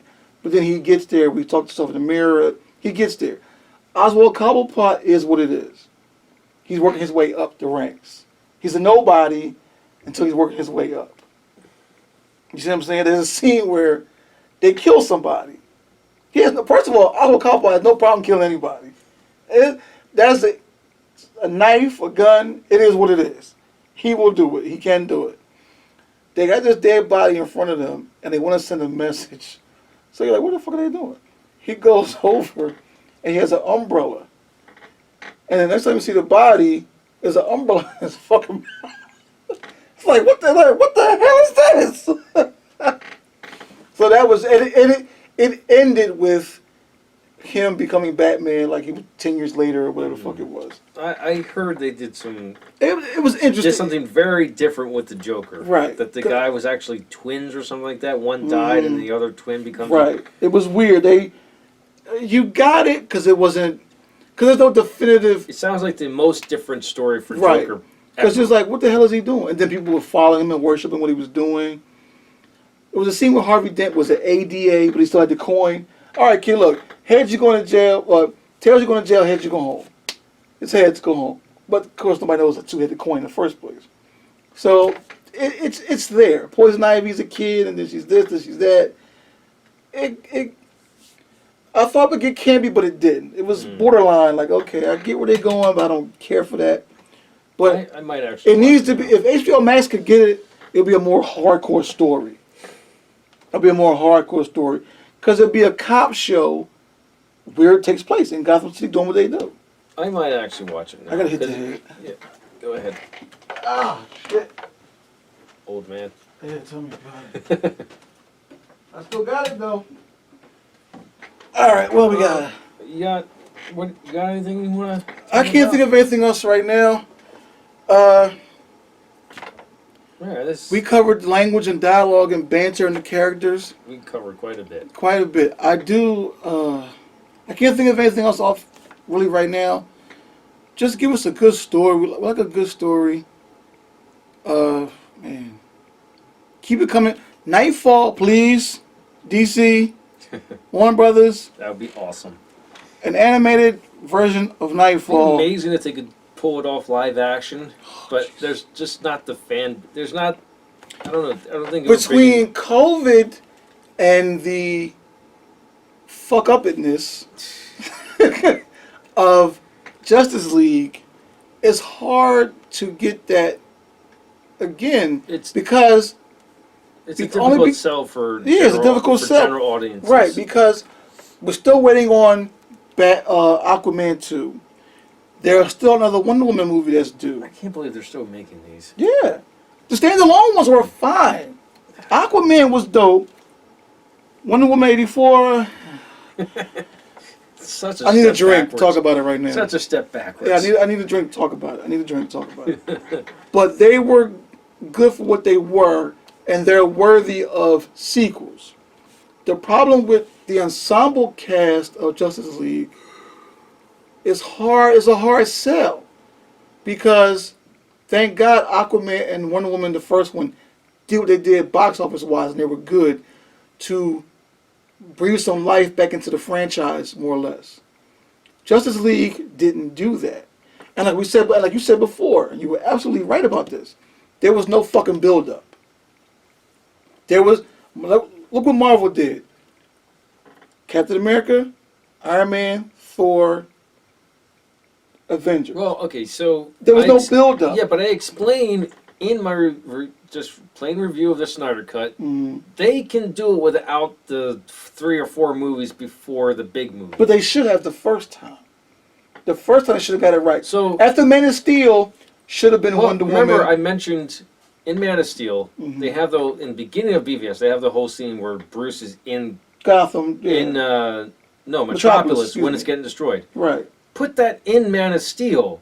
Give us something. There's I found small, tiny examples that this is an expanded universe. You see the Wayne symbol on the satellite. Yeah. Little things. Right. Not enough to actually be storytelling. They're Easter eggs. Easter eggs, to me, don't count.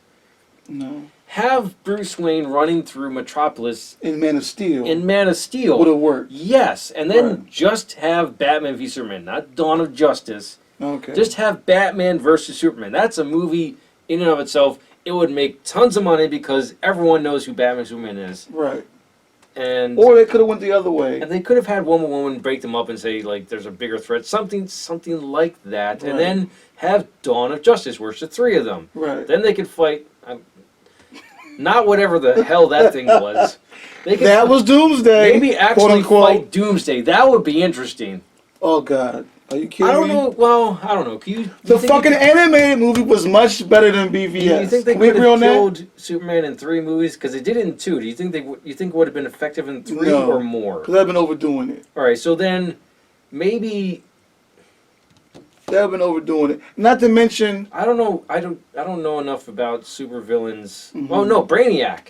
Brainiac. I always want to see a Brainiac done Yeah. well, not that Superman 3 shit. no. And you know what? There was always a question of that years ago.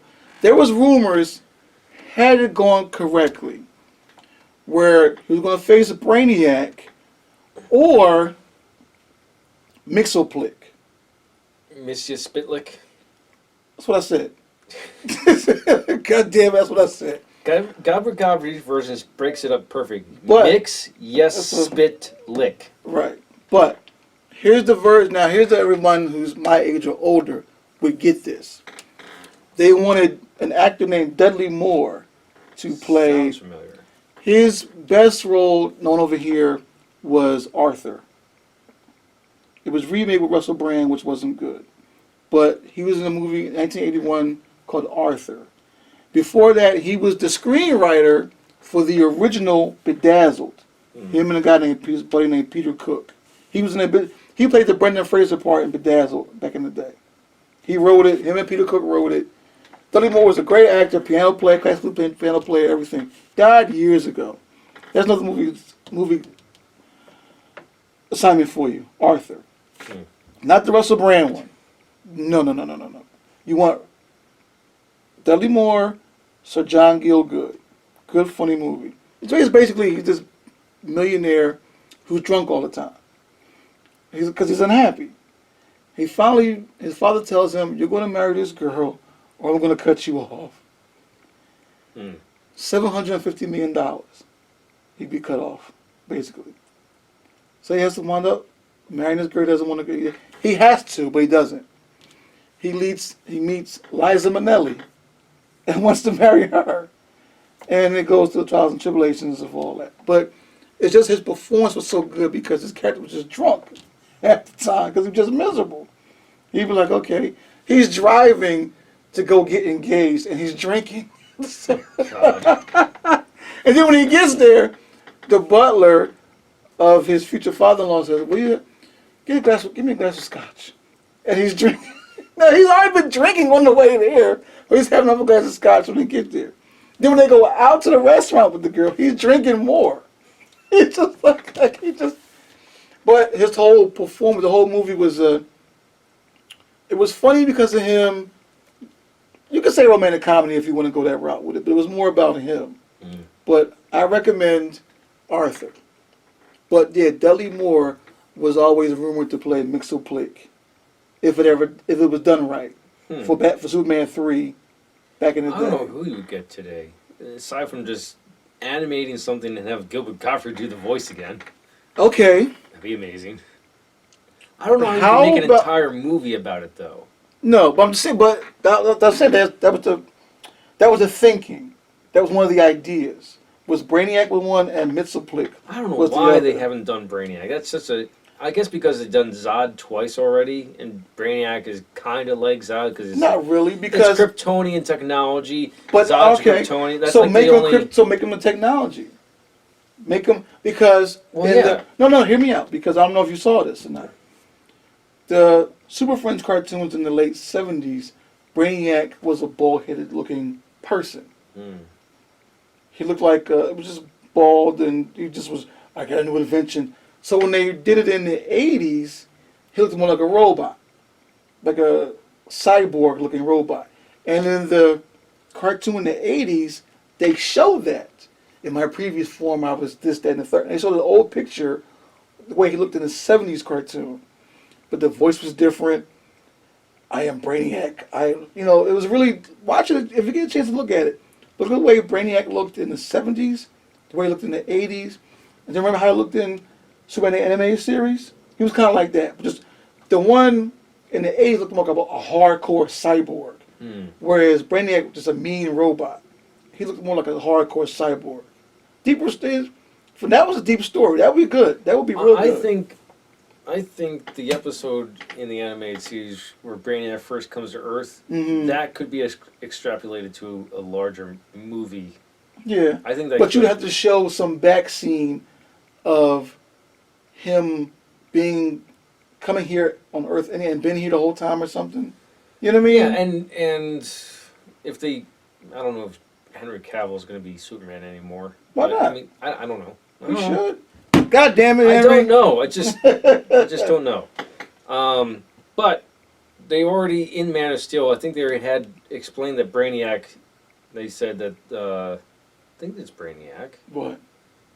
Brainiac is on Krypton. He's the computer that like tells the Kryptonians. That was a woman's voice, though. That they were using. It's a computer. It can True, change. It can change true. his voice. Hey, I'm open to a female Brainiac. I don't care. Oh, that'd be crazy. That would be dope. But yeah, it's Brainiac that says I just thought of something. Jor-El is wrong. And so it's established in the Snyder verse that Brainiac does exist. At least I think he does. Mm-hmm. I can't remember exactly. But another one, Metallo. But I don't know how you would make an entire movie around that. Maybe with you would have to show someone making Metallo and all that. You could do so in the because my knowledge is limited to the animated verse.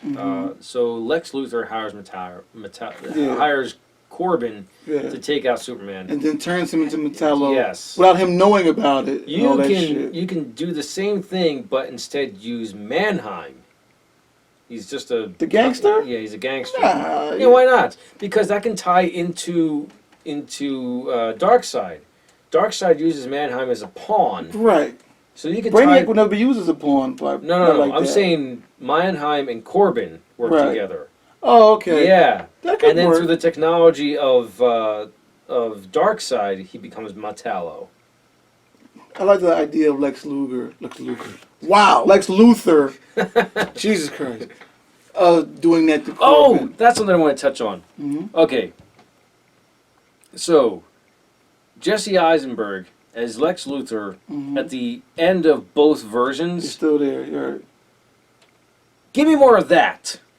Not the BVS one. Okay. Give me more of this one. Right. That attitude, works. that style, right. He can still be Lex Luthor if he plays it that way. Okay. That I like. You weren't convinced the first time, though. No. You hated the idea. I hated Jesse Eisenberg. Most people hated Jesse Eisenberg as Lex Luthor. I was expecting someone older.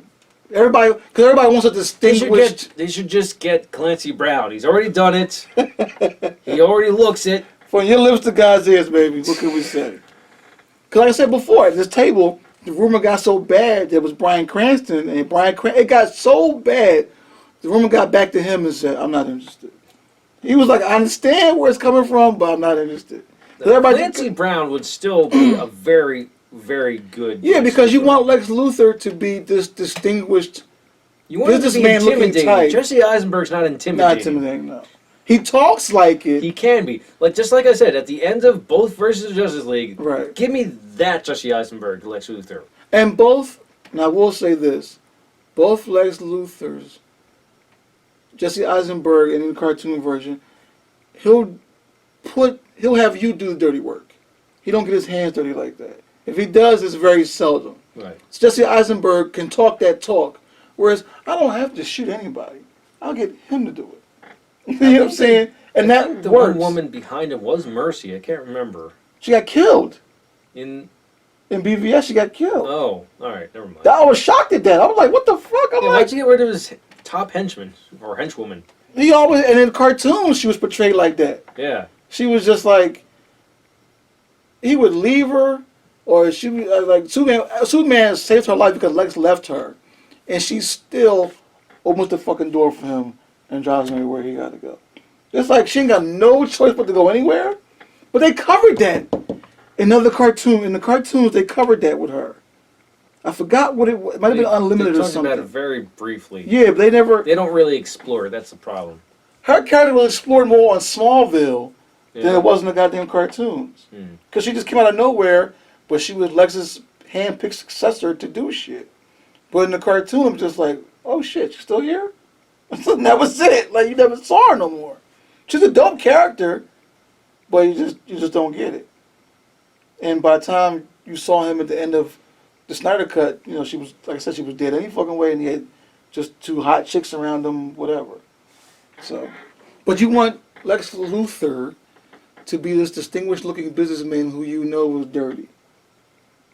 You know what I'm saying? Like Lois Lane sees through the shtick. Like, oh, come on, he's done another building. Oh, great. What's the building up front for? They trafficking girls in the basement. Like, what the fuck? You know what I'm saying? Like, what's really going on? Yeah, we're building a new ward for the children's burn unit. Yeah, really? Where the drugs coming from? You know what I'm saying? It's like, she knows it's there. She sees behind the bullshit. Like, really? Okay. Nobody else does but her. But it is what it is. But everybody, I was shocked by the call of him playing it.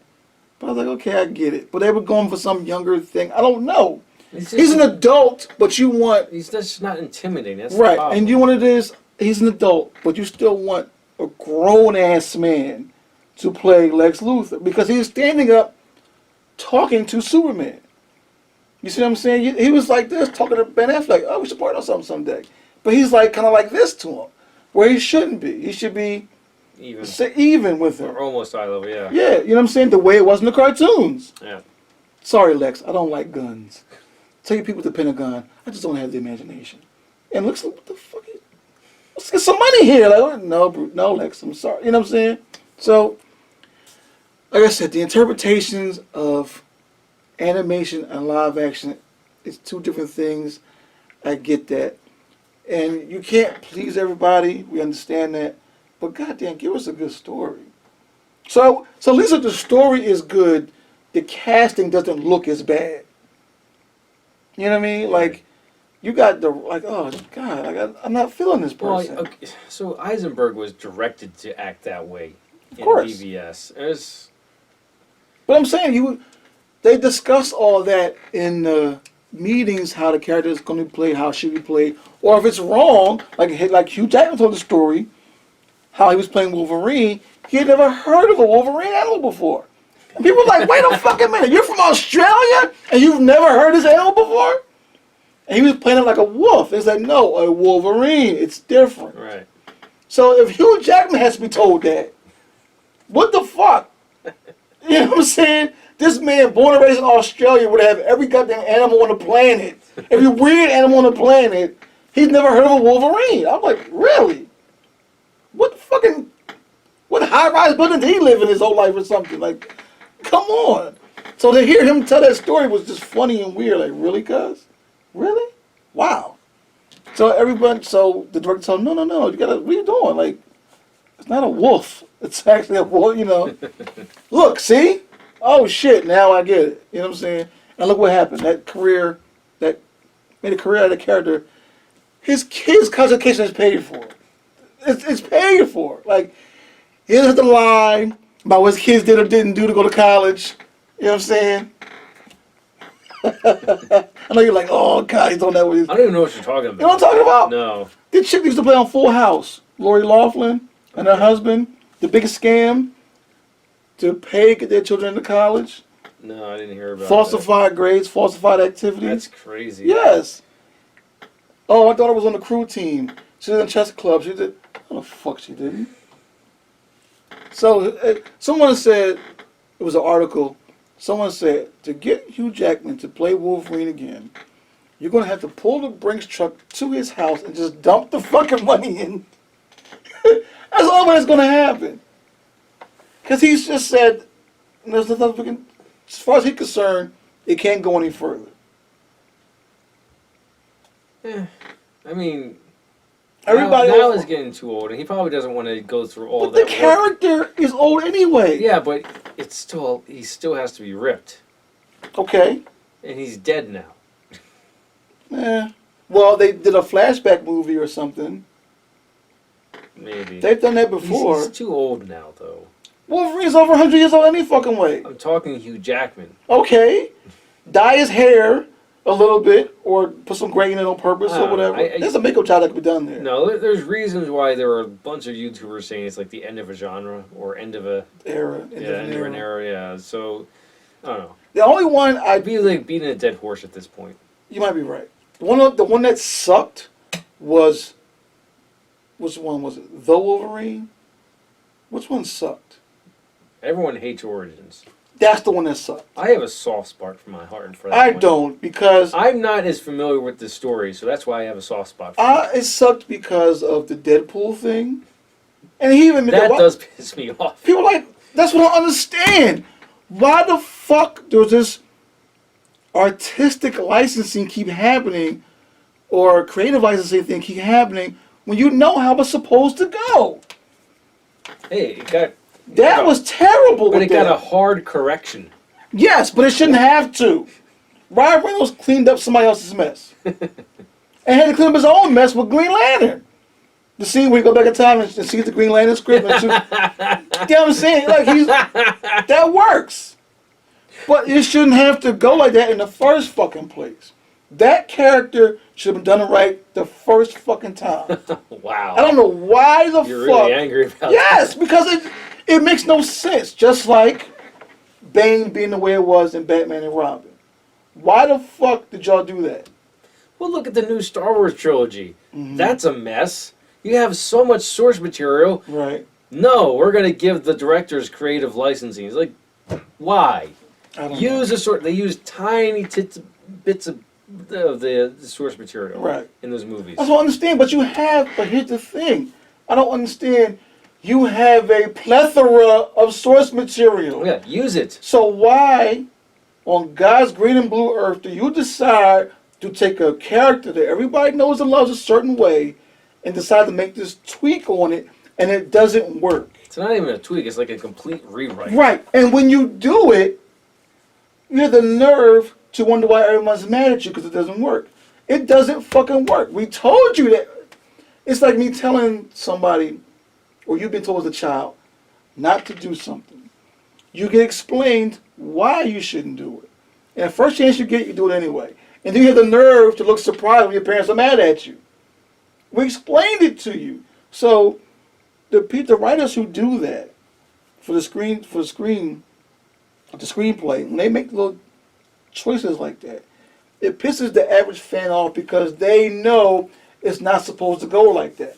You can call it whatever you want, artistic licensing, creative licensing, artistic liberty. You can't polish a turd. Okay? A turd is still a You turd. can't polish a turd. Okay, you want another one? You can't pour syrup on shit and call it pancakes. You know what I'm saying? You can't do that. So when the writers, I'm never mad. I'm used to people get mad at the director because his name is the one that she last. Directed by Steve McCall.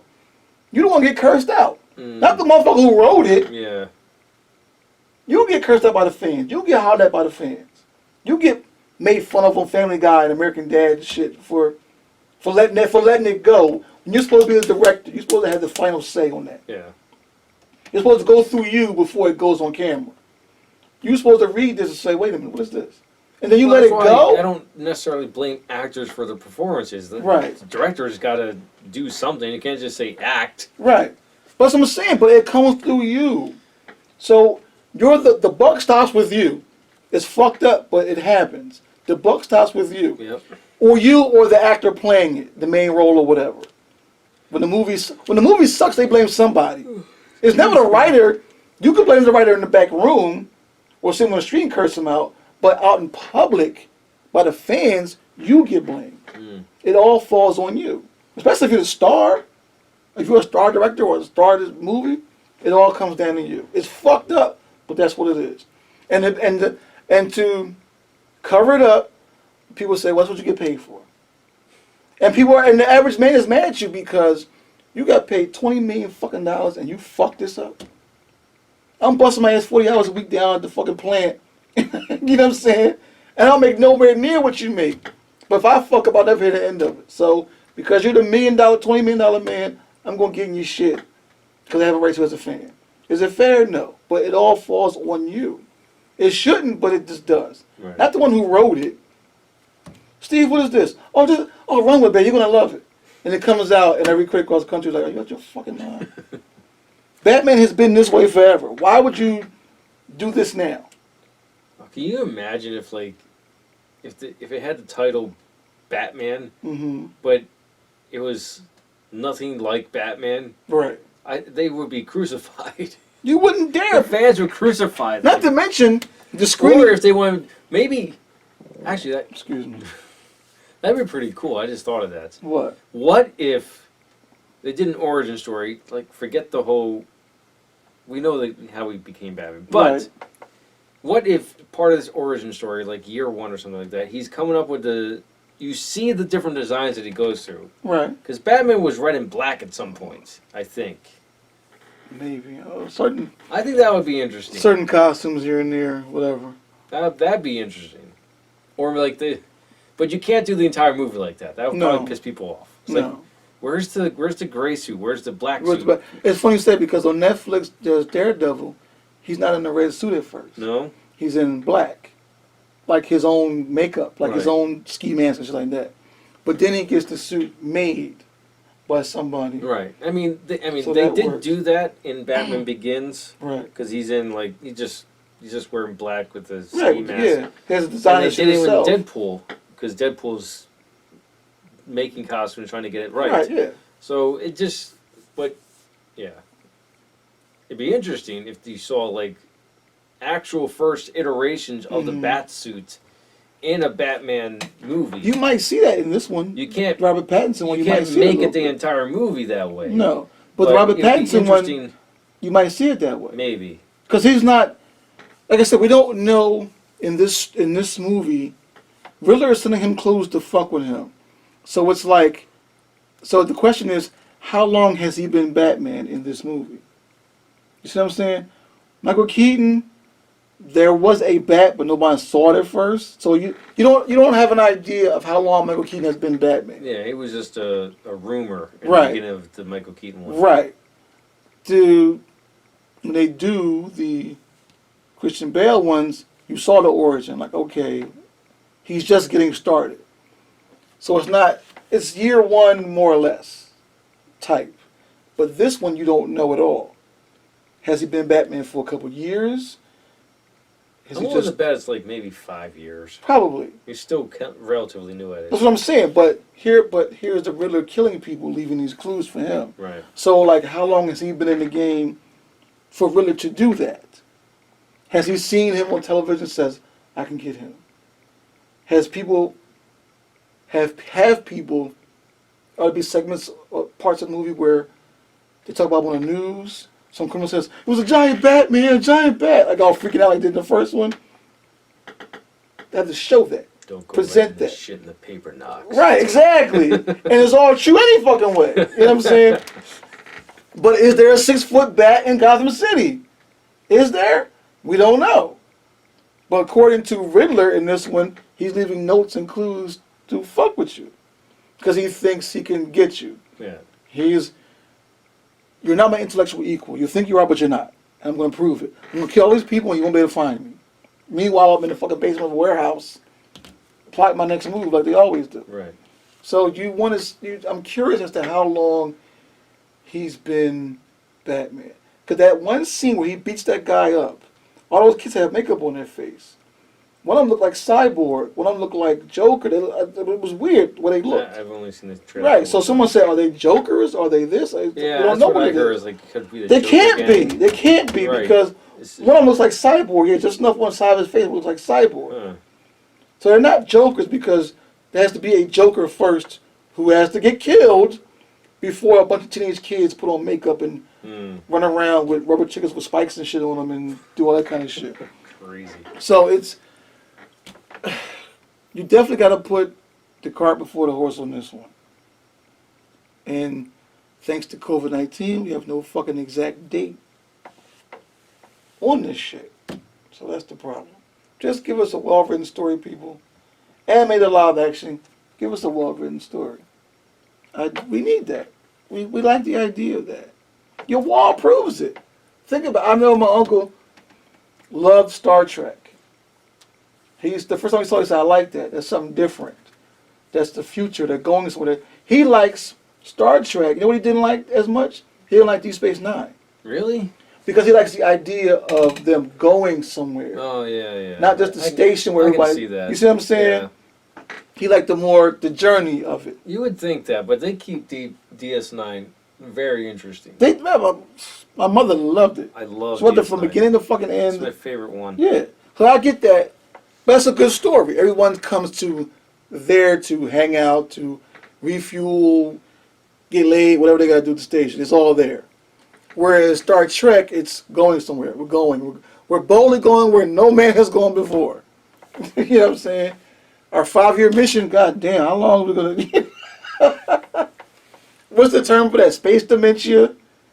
Something like that. You know what I'm saying? I figured it'd be like another form of cabin fever. Yeah, because we're going and going and going. Yeah, we got pleasure planets and shit we going to go here for a little bit, there for a little bit, but, you know. Which is actually interesting, one of the newer Star Trek films. I can't remember if it was... I never saw the last one. It was pretty good. Beyond Darkness or something like that was called? No, it's just Beyond. Beyond. The It was pretty one? good. It felt like a long episode. Whose idea was this? Uh-oh. Benedict Cumberbatch as Khan. In the second one. Oh, no, that's... That was terrible. I don't even know. No. I don't even own that one. Okay. Because this is a terrible remake. I'm like, That... people. No. Y'all couldn't just... You mean somebody couldn't... One Spanish actor you couldn't find? No person of darker olive skin tone? Really? Like, goddamn. Well... They didn't even try. Put that aside, that Right. they whitewashed him. Right. Just a horrible remake. Right. Horrible. Right. There's no chemistry there at all. And the craziest thing is, there is so much chemistry between Ricardo Montalban and William Shatner. They were never in the same room together. They acted to nothing. Right. And then they come with Into Darkness, which is garbage. That was the last one. No. Beyond is the last How one. was that one? That one's good. Okay, I That haven't feels seen like that. a long episode. Okay. It feels like a good... And also... But what I was trying to mention is that it's interesting. I can't remember if it was Into Darkness or Beyond. Mhm.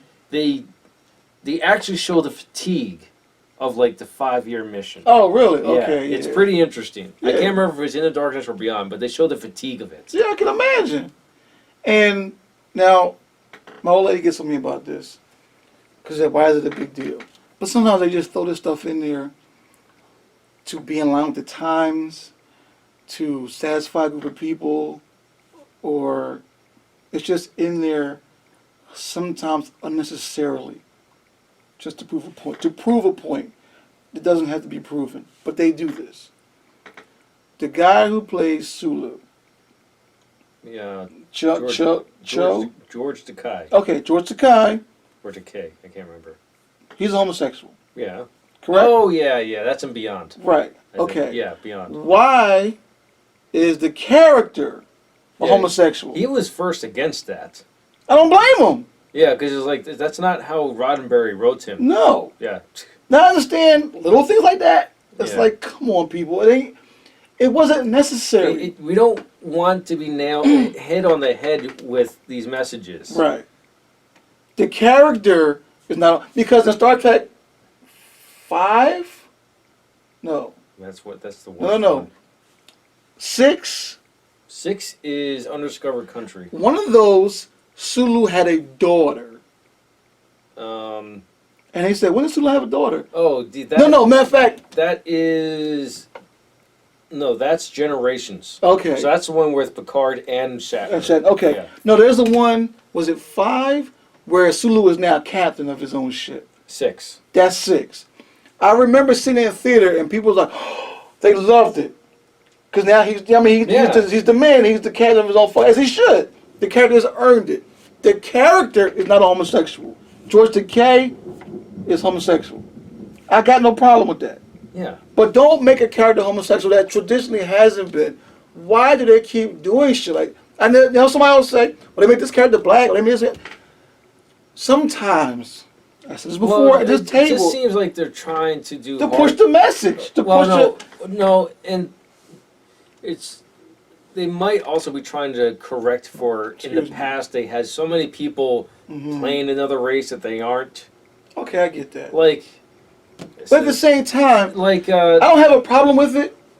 But at the same For time, instance, and this is Go ahead, I'm it's sorry. actually funny to watch. This is how bad Sean Connery once played.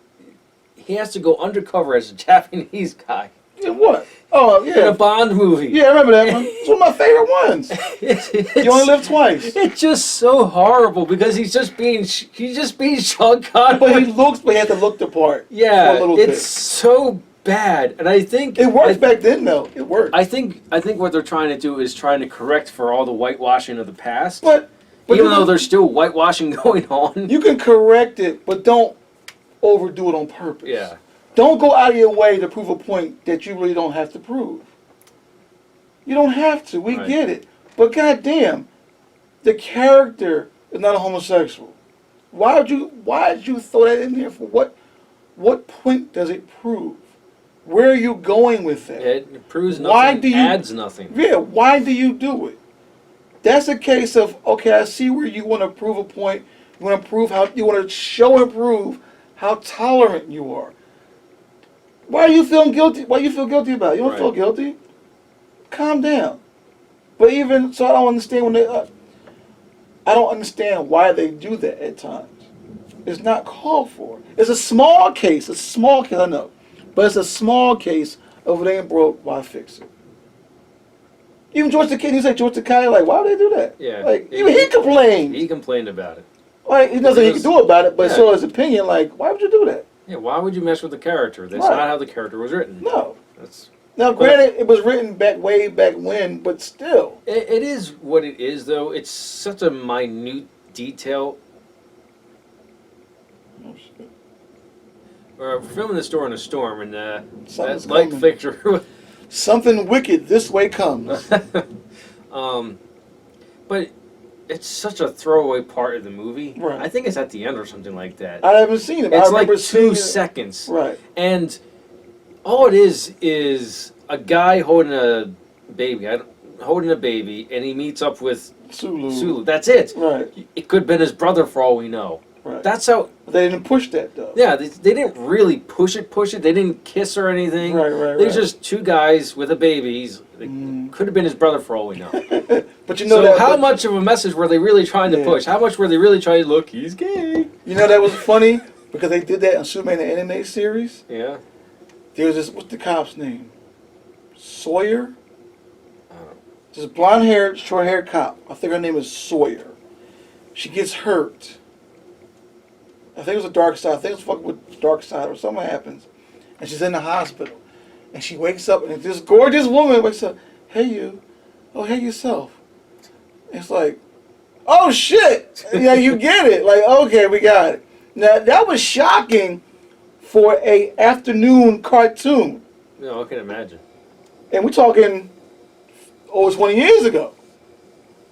So I think I don't have a problem with it, but it's just that when you didn't see Beyond, right? No, I didn't So see you that heard one yet. about it through the news. right, So that's where the problem is. It's not it's not a problem that it's in the movie. It's a problem that it became news. right. Like, who cares? So what do? Do you keep doing it, or do you stop doing If it? it doesn't make the news, I don't care. If it becomes newsworthy, Mm-hmm. that's a problem. They make it newsworthy. They I somehow know. these little They insiders. need to, we are very inclusive. Right. We want to have every color of the rainbow in there. We need every kind of sexual orientation in there. Every kind. Every Jesus kind Christ. of whatever in there. It's like, Every kind. just like you've been saying this entire time, tell us a good story with good characters. That's all we care Right. about. Can we get an amen? Like, Yeah. you know what I'm saying? If the story's about a character that's also gay, but Right. it's still good story, good character, we don't care. Right. That's just us. But what do we know? We're 2 straight men in a basement talking about DC and Marvel movies like crazy. Like we're teenagers. But it is what it is. But we like a good story. Like I said, I enjoy the fantasy of it because it takes you into that world. If only for a half-hour cartoon, you get it. You want to? I just enjoy the entertainment value of it. It's an escape to me, like I said before. after work. We deal with enough reality. Turn on the fucking news. It's the worst of the worst of the worst of the worst. As the saying goes, if it bleeds, it leads. Yeah. And it's crazy, but I need that escape. Even if it's Star Trek, Pinky and the Brain, Batman, Superman, Iron Man, and Wonder Woman, New Mutants, Cloak and Dagger, Doctor Strange, whatever. I need that every once in a while. Sometimes I used to actually feel guilty for not watching the news sometimes. Because I felt like I was missing something. I'm missing something. And I should know what's going on around me as I should. Yeah, not today, though. But sometimes I watch it and I'm like, oh, god damn it. Today, I don't want to leave the fucking house. Today is so clickbaity. It's just absolutely It's clickbaity. ridiculous. But like I said, it's the worst of the worst. Culture should only make it, in my opinion, to the news when it's promoting itself. Right. Like, come watch us. Right. And, like, maybe if it's the most highest grossing film ever, maybe then. But other than that, keep it out. Right. Like, unless something egregiously happened on the set, or there's something extremely controversial within the movie, Right. sure. But something so minute, no. Right. But they throw it in there because it's creative licensing, it's artistic licensing, however they want to fucking label it, it's just there.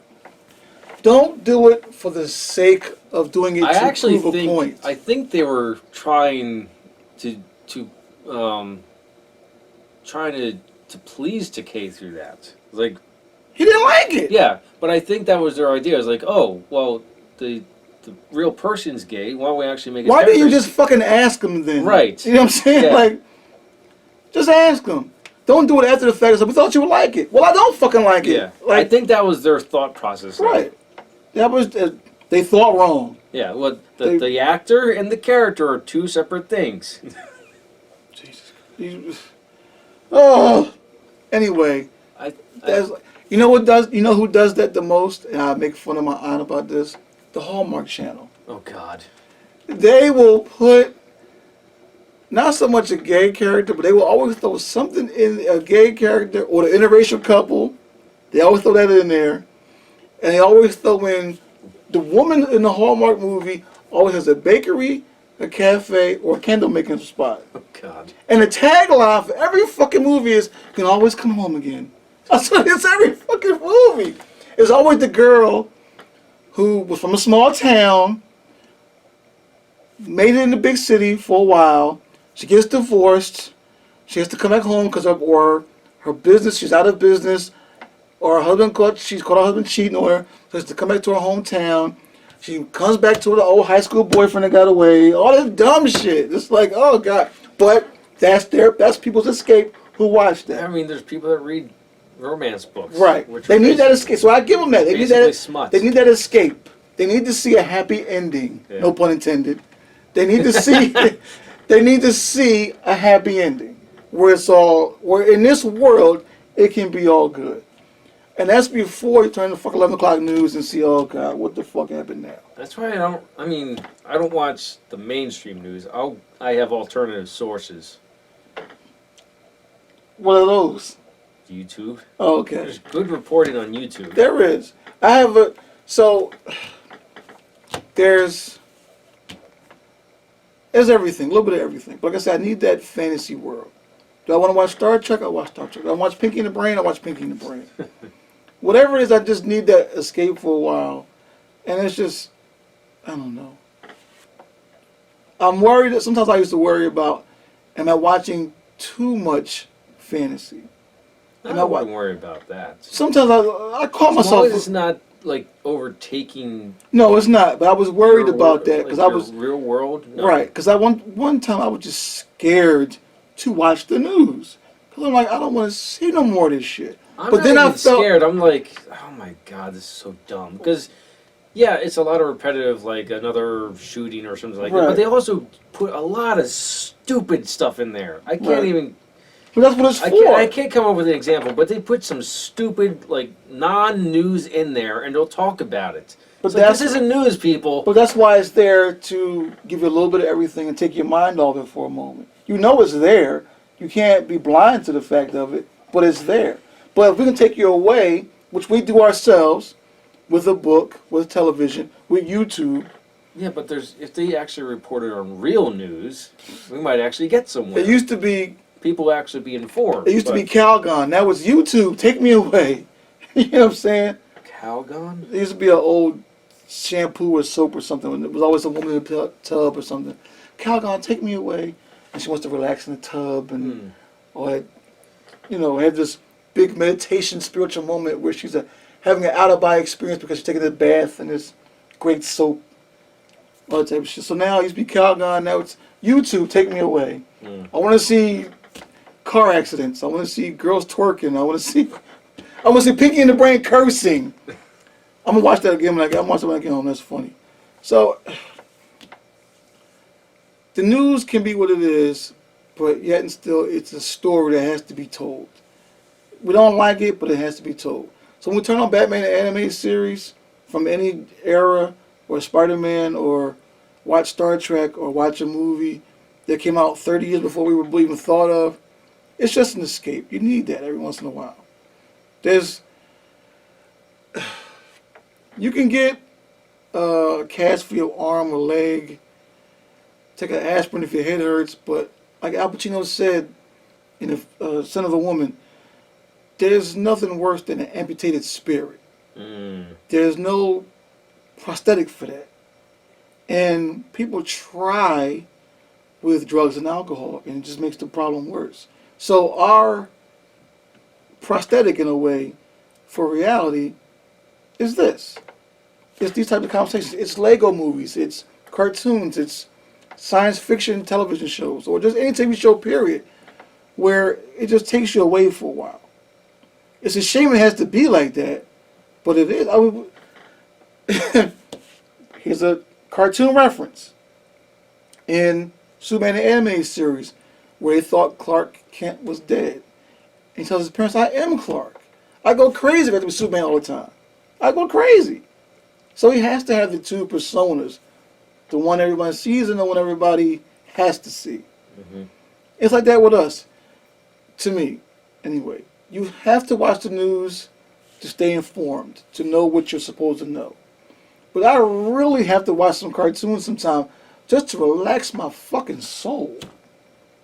You know what I mean? Like, I have to be an adult to go to work, to pay bills, to take care of my family, do whatever I'm supposed to do. You get your ass up and you do it.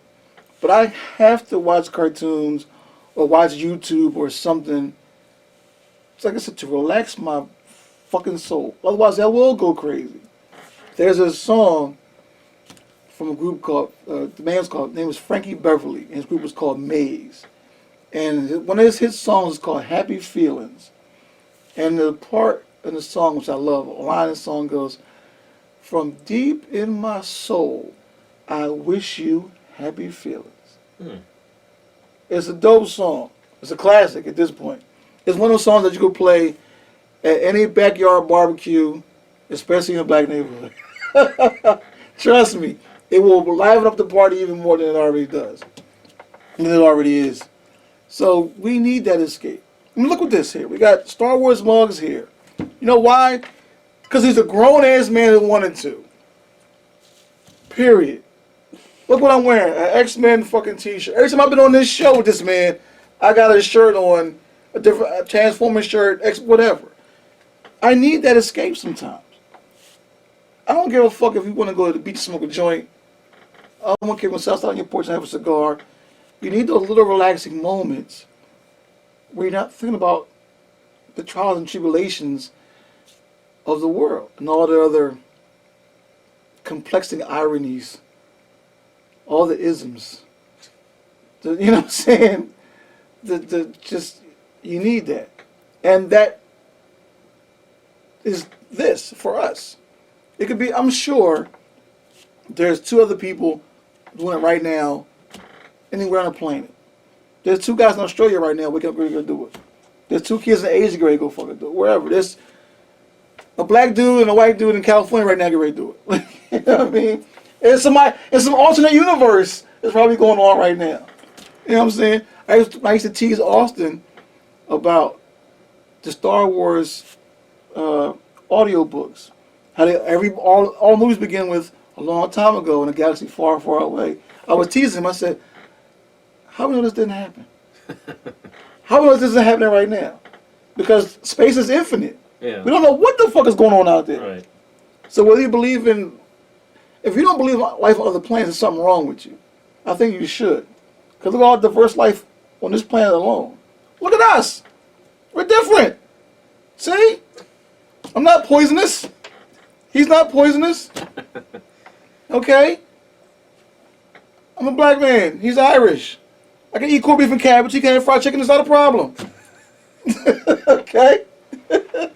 So, in your mind, people, go to Metropolis.